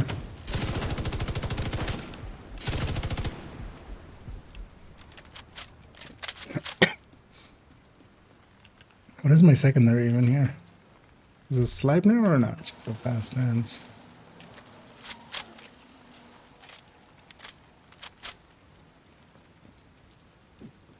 Should totally put Sleipnir here and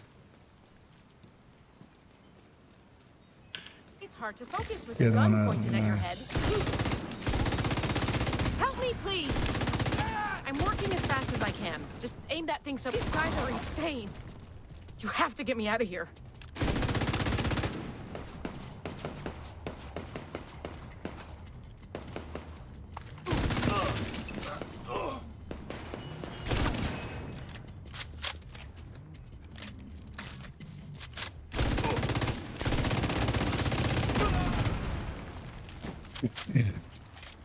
second that pesty spread, it insta-kill that guy.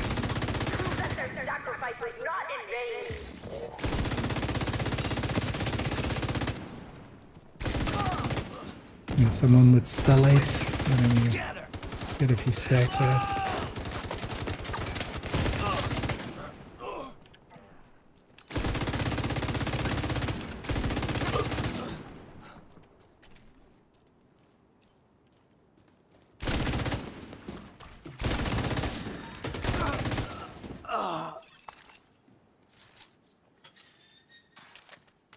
I hope you burn this whole place to the ground.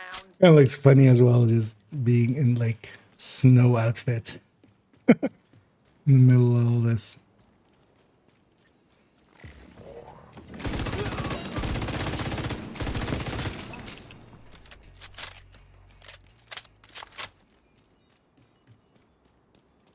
Silly suit.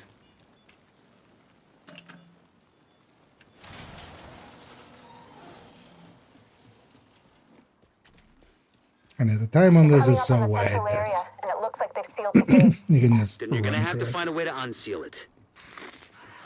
Those outside prove that their sacrifice was not in vain.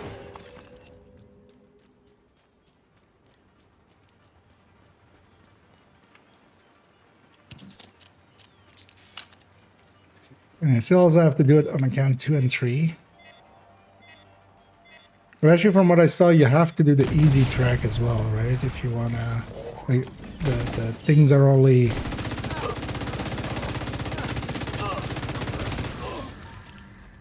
the cosmetics are only on the easy track, so I'll have to do both.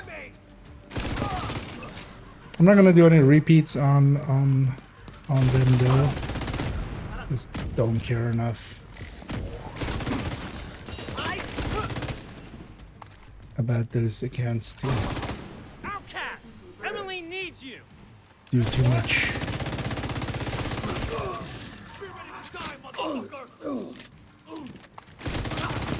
Grinding. Be careful. They're bound to be expecting you. What the hell was that? A group of hostiles is moving toward a boat on the east shore. They're escorting someone who appears to be unarmed.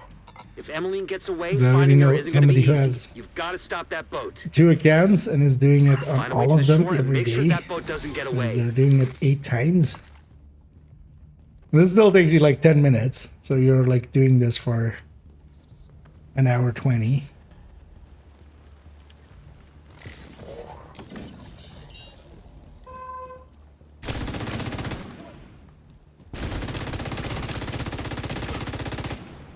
But that's kind of more than I'm willing to ever. That's not true. I've grinded worse, but not just for exotic environments.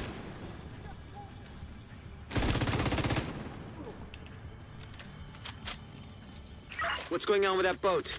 Hasn't launched yet. Looks like they're in the process of fueling it. There are big tanks on either side of the boat.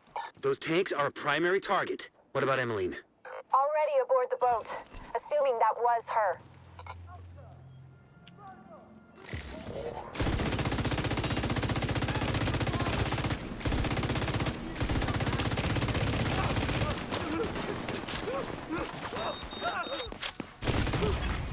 Vital signs critical.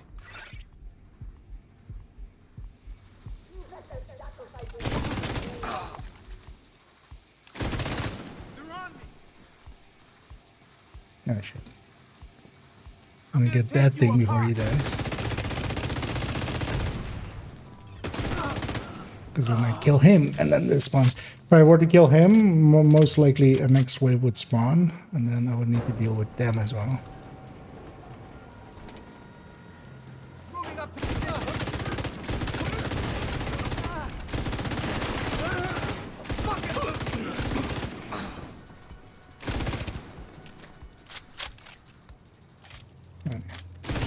Destroy the hedge. And then here is about planting, not shooting that thing. You don't need to shoot it. Just plant and go.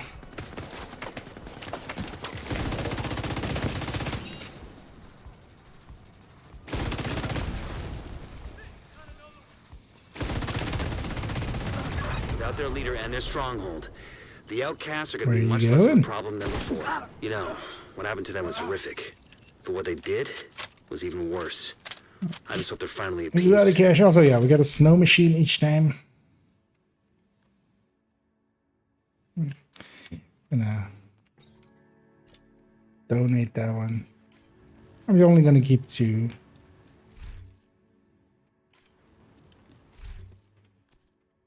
We got a level as well. Just 1 XP. Yeah, let's take this character back.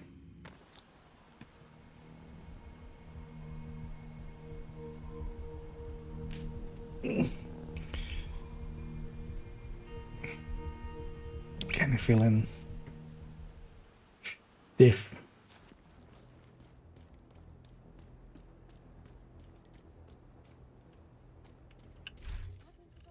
I think it's just my sleep has been very spread out recently. Been doing like 5 hours here and then like 2 hours there and then 3 hours here. Feel that my body isn't liking that much. Yeah.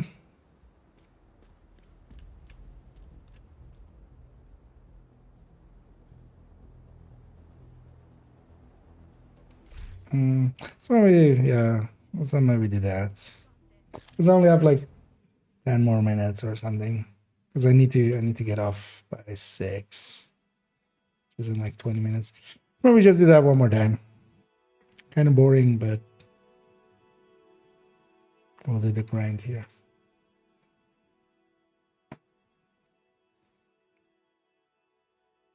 Because I can use some exotic components. It's a long load.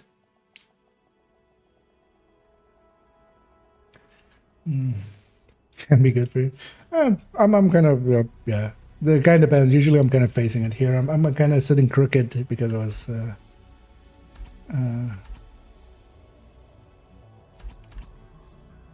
was looking more at that screen. But yeah, usually I'm sitting like straight like this to that screen. But actually not a bad point. But actually, yeah, my neck is kind of feeling fine. It's more like shoulders and like arms. Safe area detected. Backpacks to boot. You want it? I've got it. Yeah, let's quickly do it with this character as well then.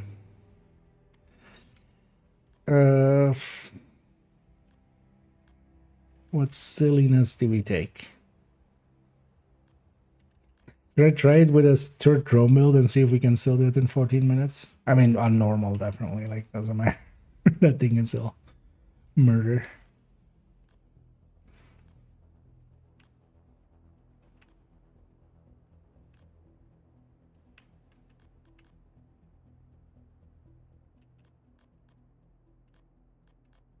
Yeah, let's grab the OD tech thing. Let's maybe run this thing for it.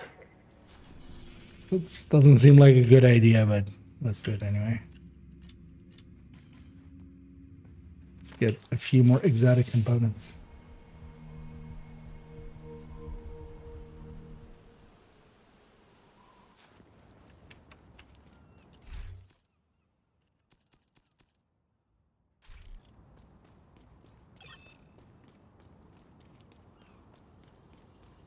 Taking down the outcast stronghold and neutralizing their leader, Emmeline Shaw, will do serious damage to the faction.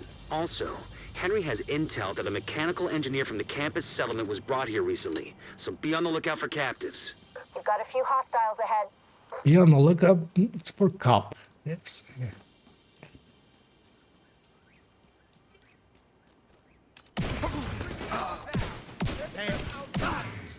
And then it's actually getting hard to get the starting dice too fast, of course. I'm in trouble. Get out. We're a panic. I didn't hit him what he had.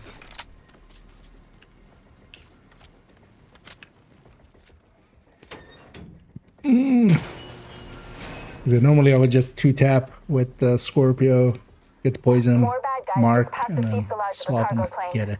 No indication they heard the shooting. 2-tap with the Scorpio will kill Not a it. goddamn thing.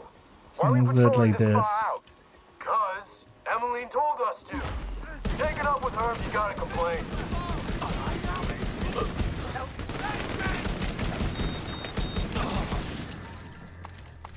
Changing my...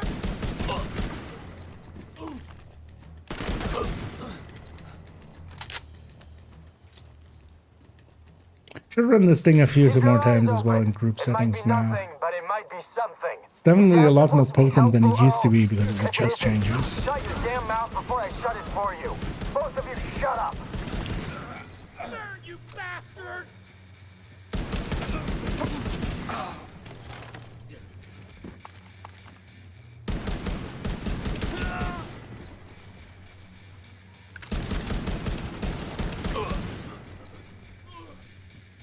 No more. Those I don't know, outside have there's someone right there. sacrificed themselves for you. Prove that their sacrifice was not in vain. Let's go to the downside of the SIG there. Also, I'm still like automatically going into click mode. Hurry! Let's move! There's no direct way into the main compound from where you are. If you can get up on the wing, you can detour around to the west along the quarantine barricade.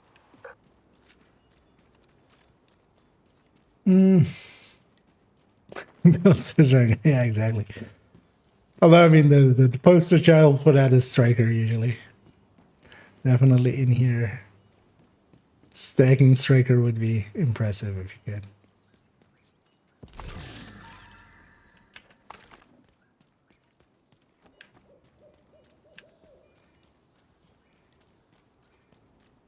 You're coming up on a burn pit. At least half a dozen hostiles. But yeah, luckily on Doesn't look like Heroic, they're they expecting survive you. long enough.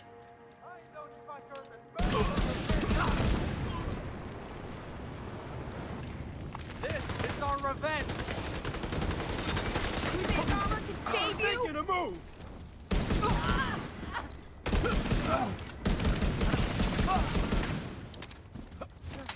Right now. Still not super sold on that. Boy like barbecue! least not without weapon handling. That's sick. But I feel the LVOC is just worse as well, right?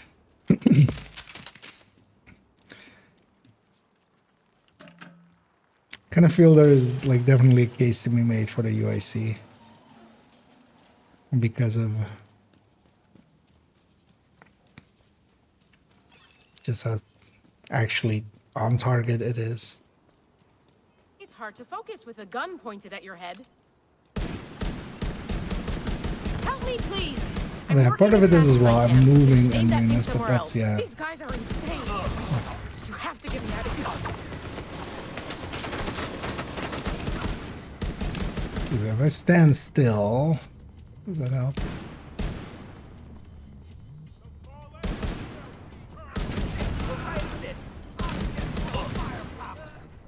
I mean, yeah, but then I'm standing still.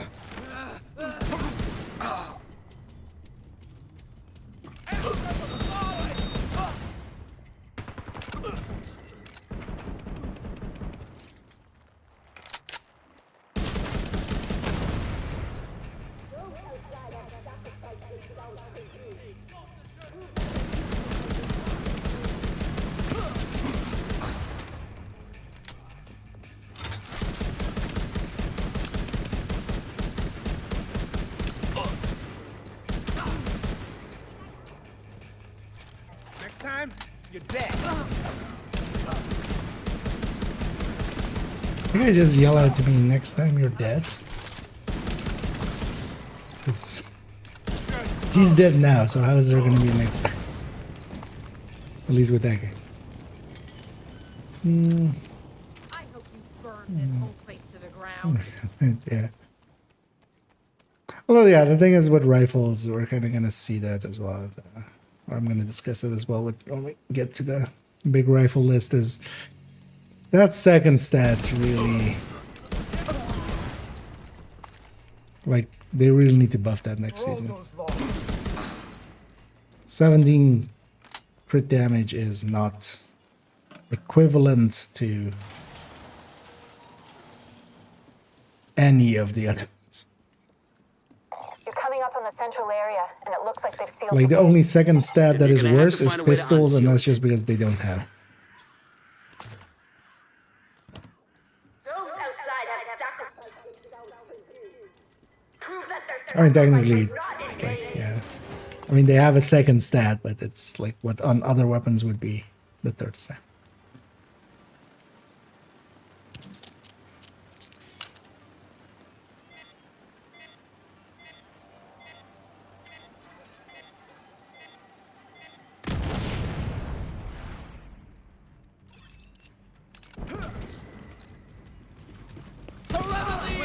For all of us! How's it feel?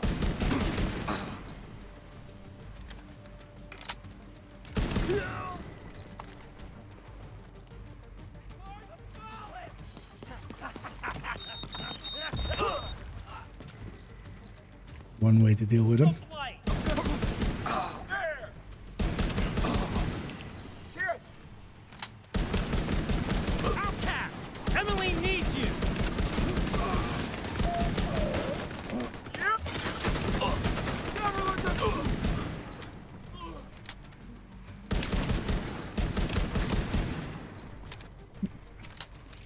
Be careful. They're bound to be expecting you. What the hell was that? A group of hostiles is moving toward a boat on the east shore. They're escorting someone who appears I love as to be well as unarmed. Cindy just doesn't answer Emily gets him. away, finding her isn't going to be easy. He was like, "What was Gotta that?" stop We don't that answer boat. him because, you know, we can't. But Find a way to the shore and make sure that boat not doesn't even get Cindy. away. Cindy's just talking about something else. There's a group of hostiles somewhere over there.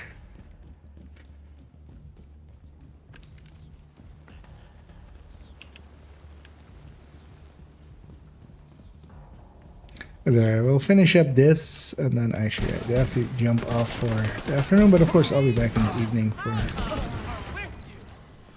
in between as well. I should have enough time to kind of stitch together the video. I might actually get everything done So I have to also do a bunch of other stuff, but if What's going on with that boat? Hasn't I get it launched done, yet. get it Looks like they're in uploaded, the then we'll process have of it fueling basically There are big tanks on either side of the scheduled boat. Those tanks are a primary target. for over a What few about Emily? hours. Already aboard the boat, assuming that was her.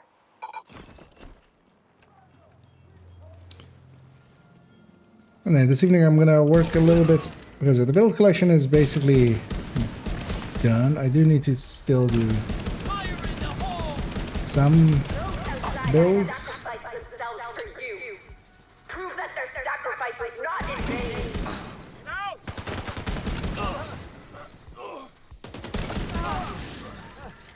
I shouldn't have killed that guy. Oh, still fine. On normal, they don't spawn that fast.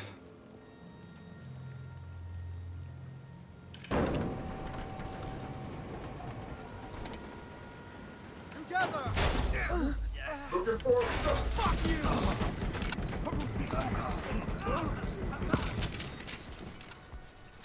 Oh, reversal, you say? Don't mind if I reversal.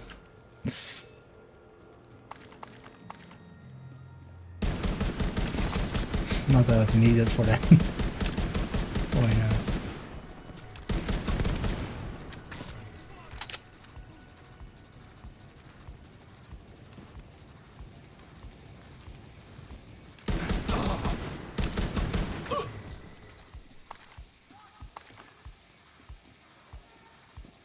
Oh, really? It didn't...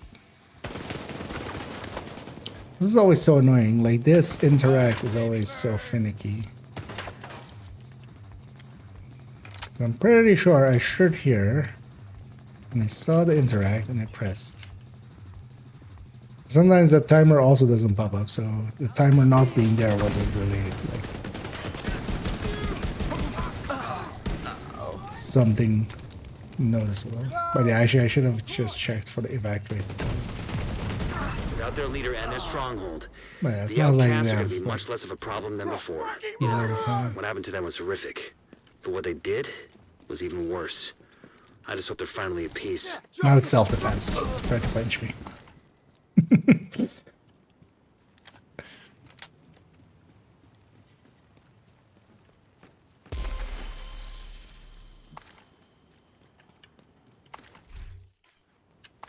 I'm gonna get 2 levels there upon completion as well. Close enough apparently.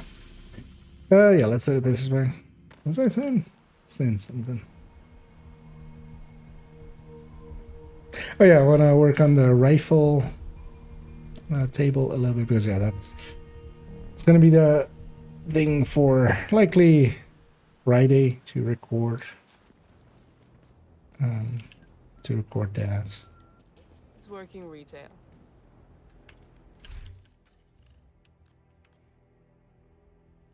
Chance armor region. I might keep a red one actually. If we get a crit chance crit damage one, I might Thanks keep for one. business. I don't think it will be a good idea, but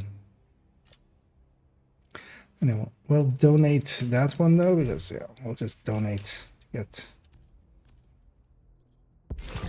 the ones where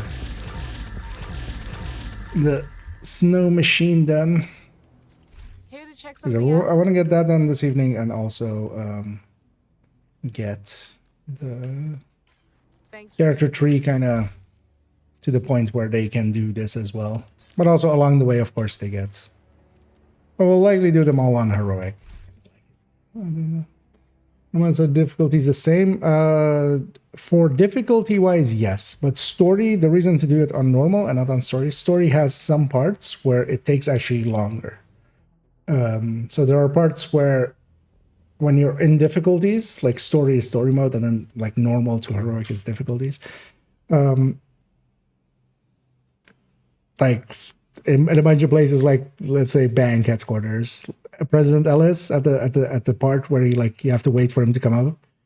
In story mode, after you interact with him, you also have to wait for him to do this whole dialogue, and then you can open the door. Or on story or like outside of story mode, so in normal difficulty and stuff, you can just after you interact with them, you can run through the door. And there's a bunch of spots like that where there's an extra voice line before you can open a door and stuff like that. So generally you want to do them on normal over story. Story might have parts where, yeah, it might actually take like 10 seconds longer. And enemies wise, yeah, normal and story are the same. Story though is always fixed, so there is benefit to that.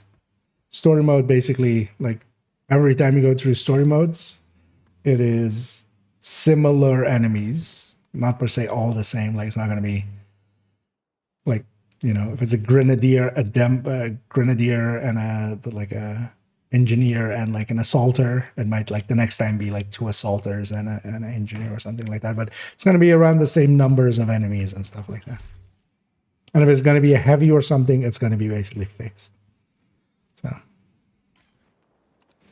So there's benefit to story like that, but yeah, just do them on normal. Overall, less frustration. Yeah, we're gonna leave it there. It's pretty ironic, yeah.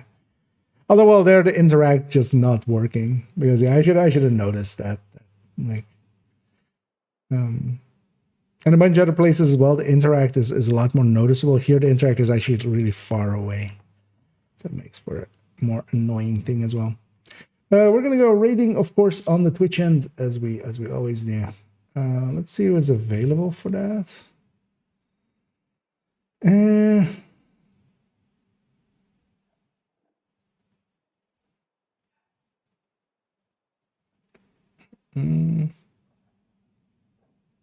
Oh yeah, sure. Yeah, let's do that.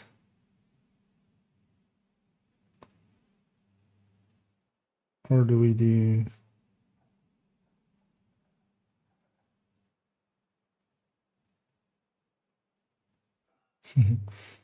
What is this person doing?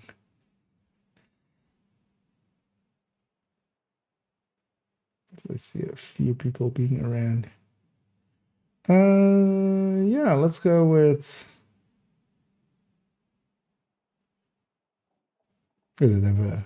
Rated us a few times. Let's repay that favor.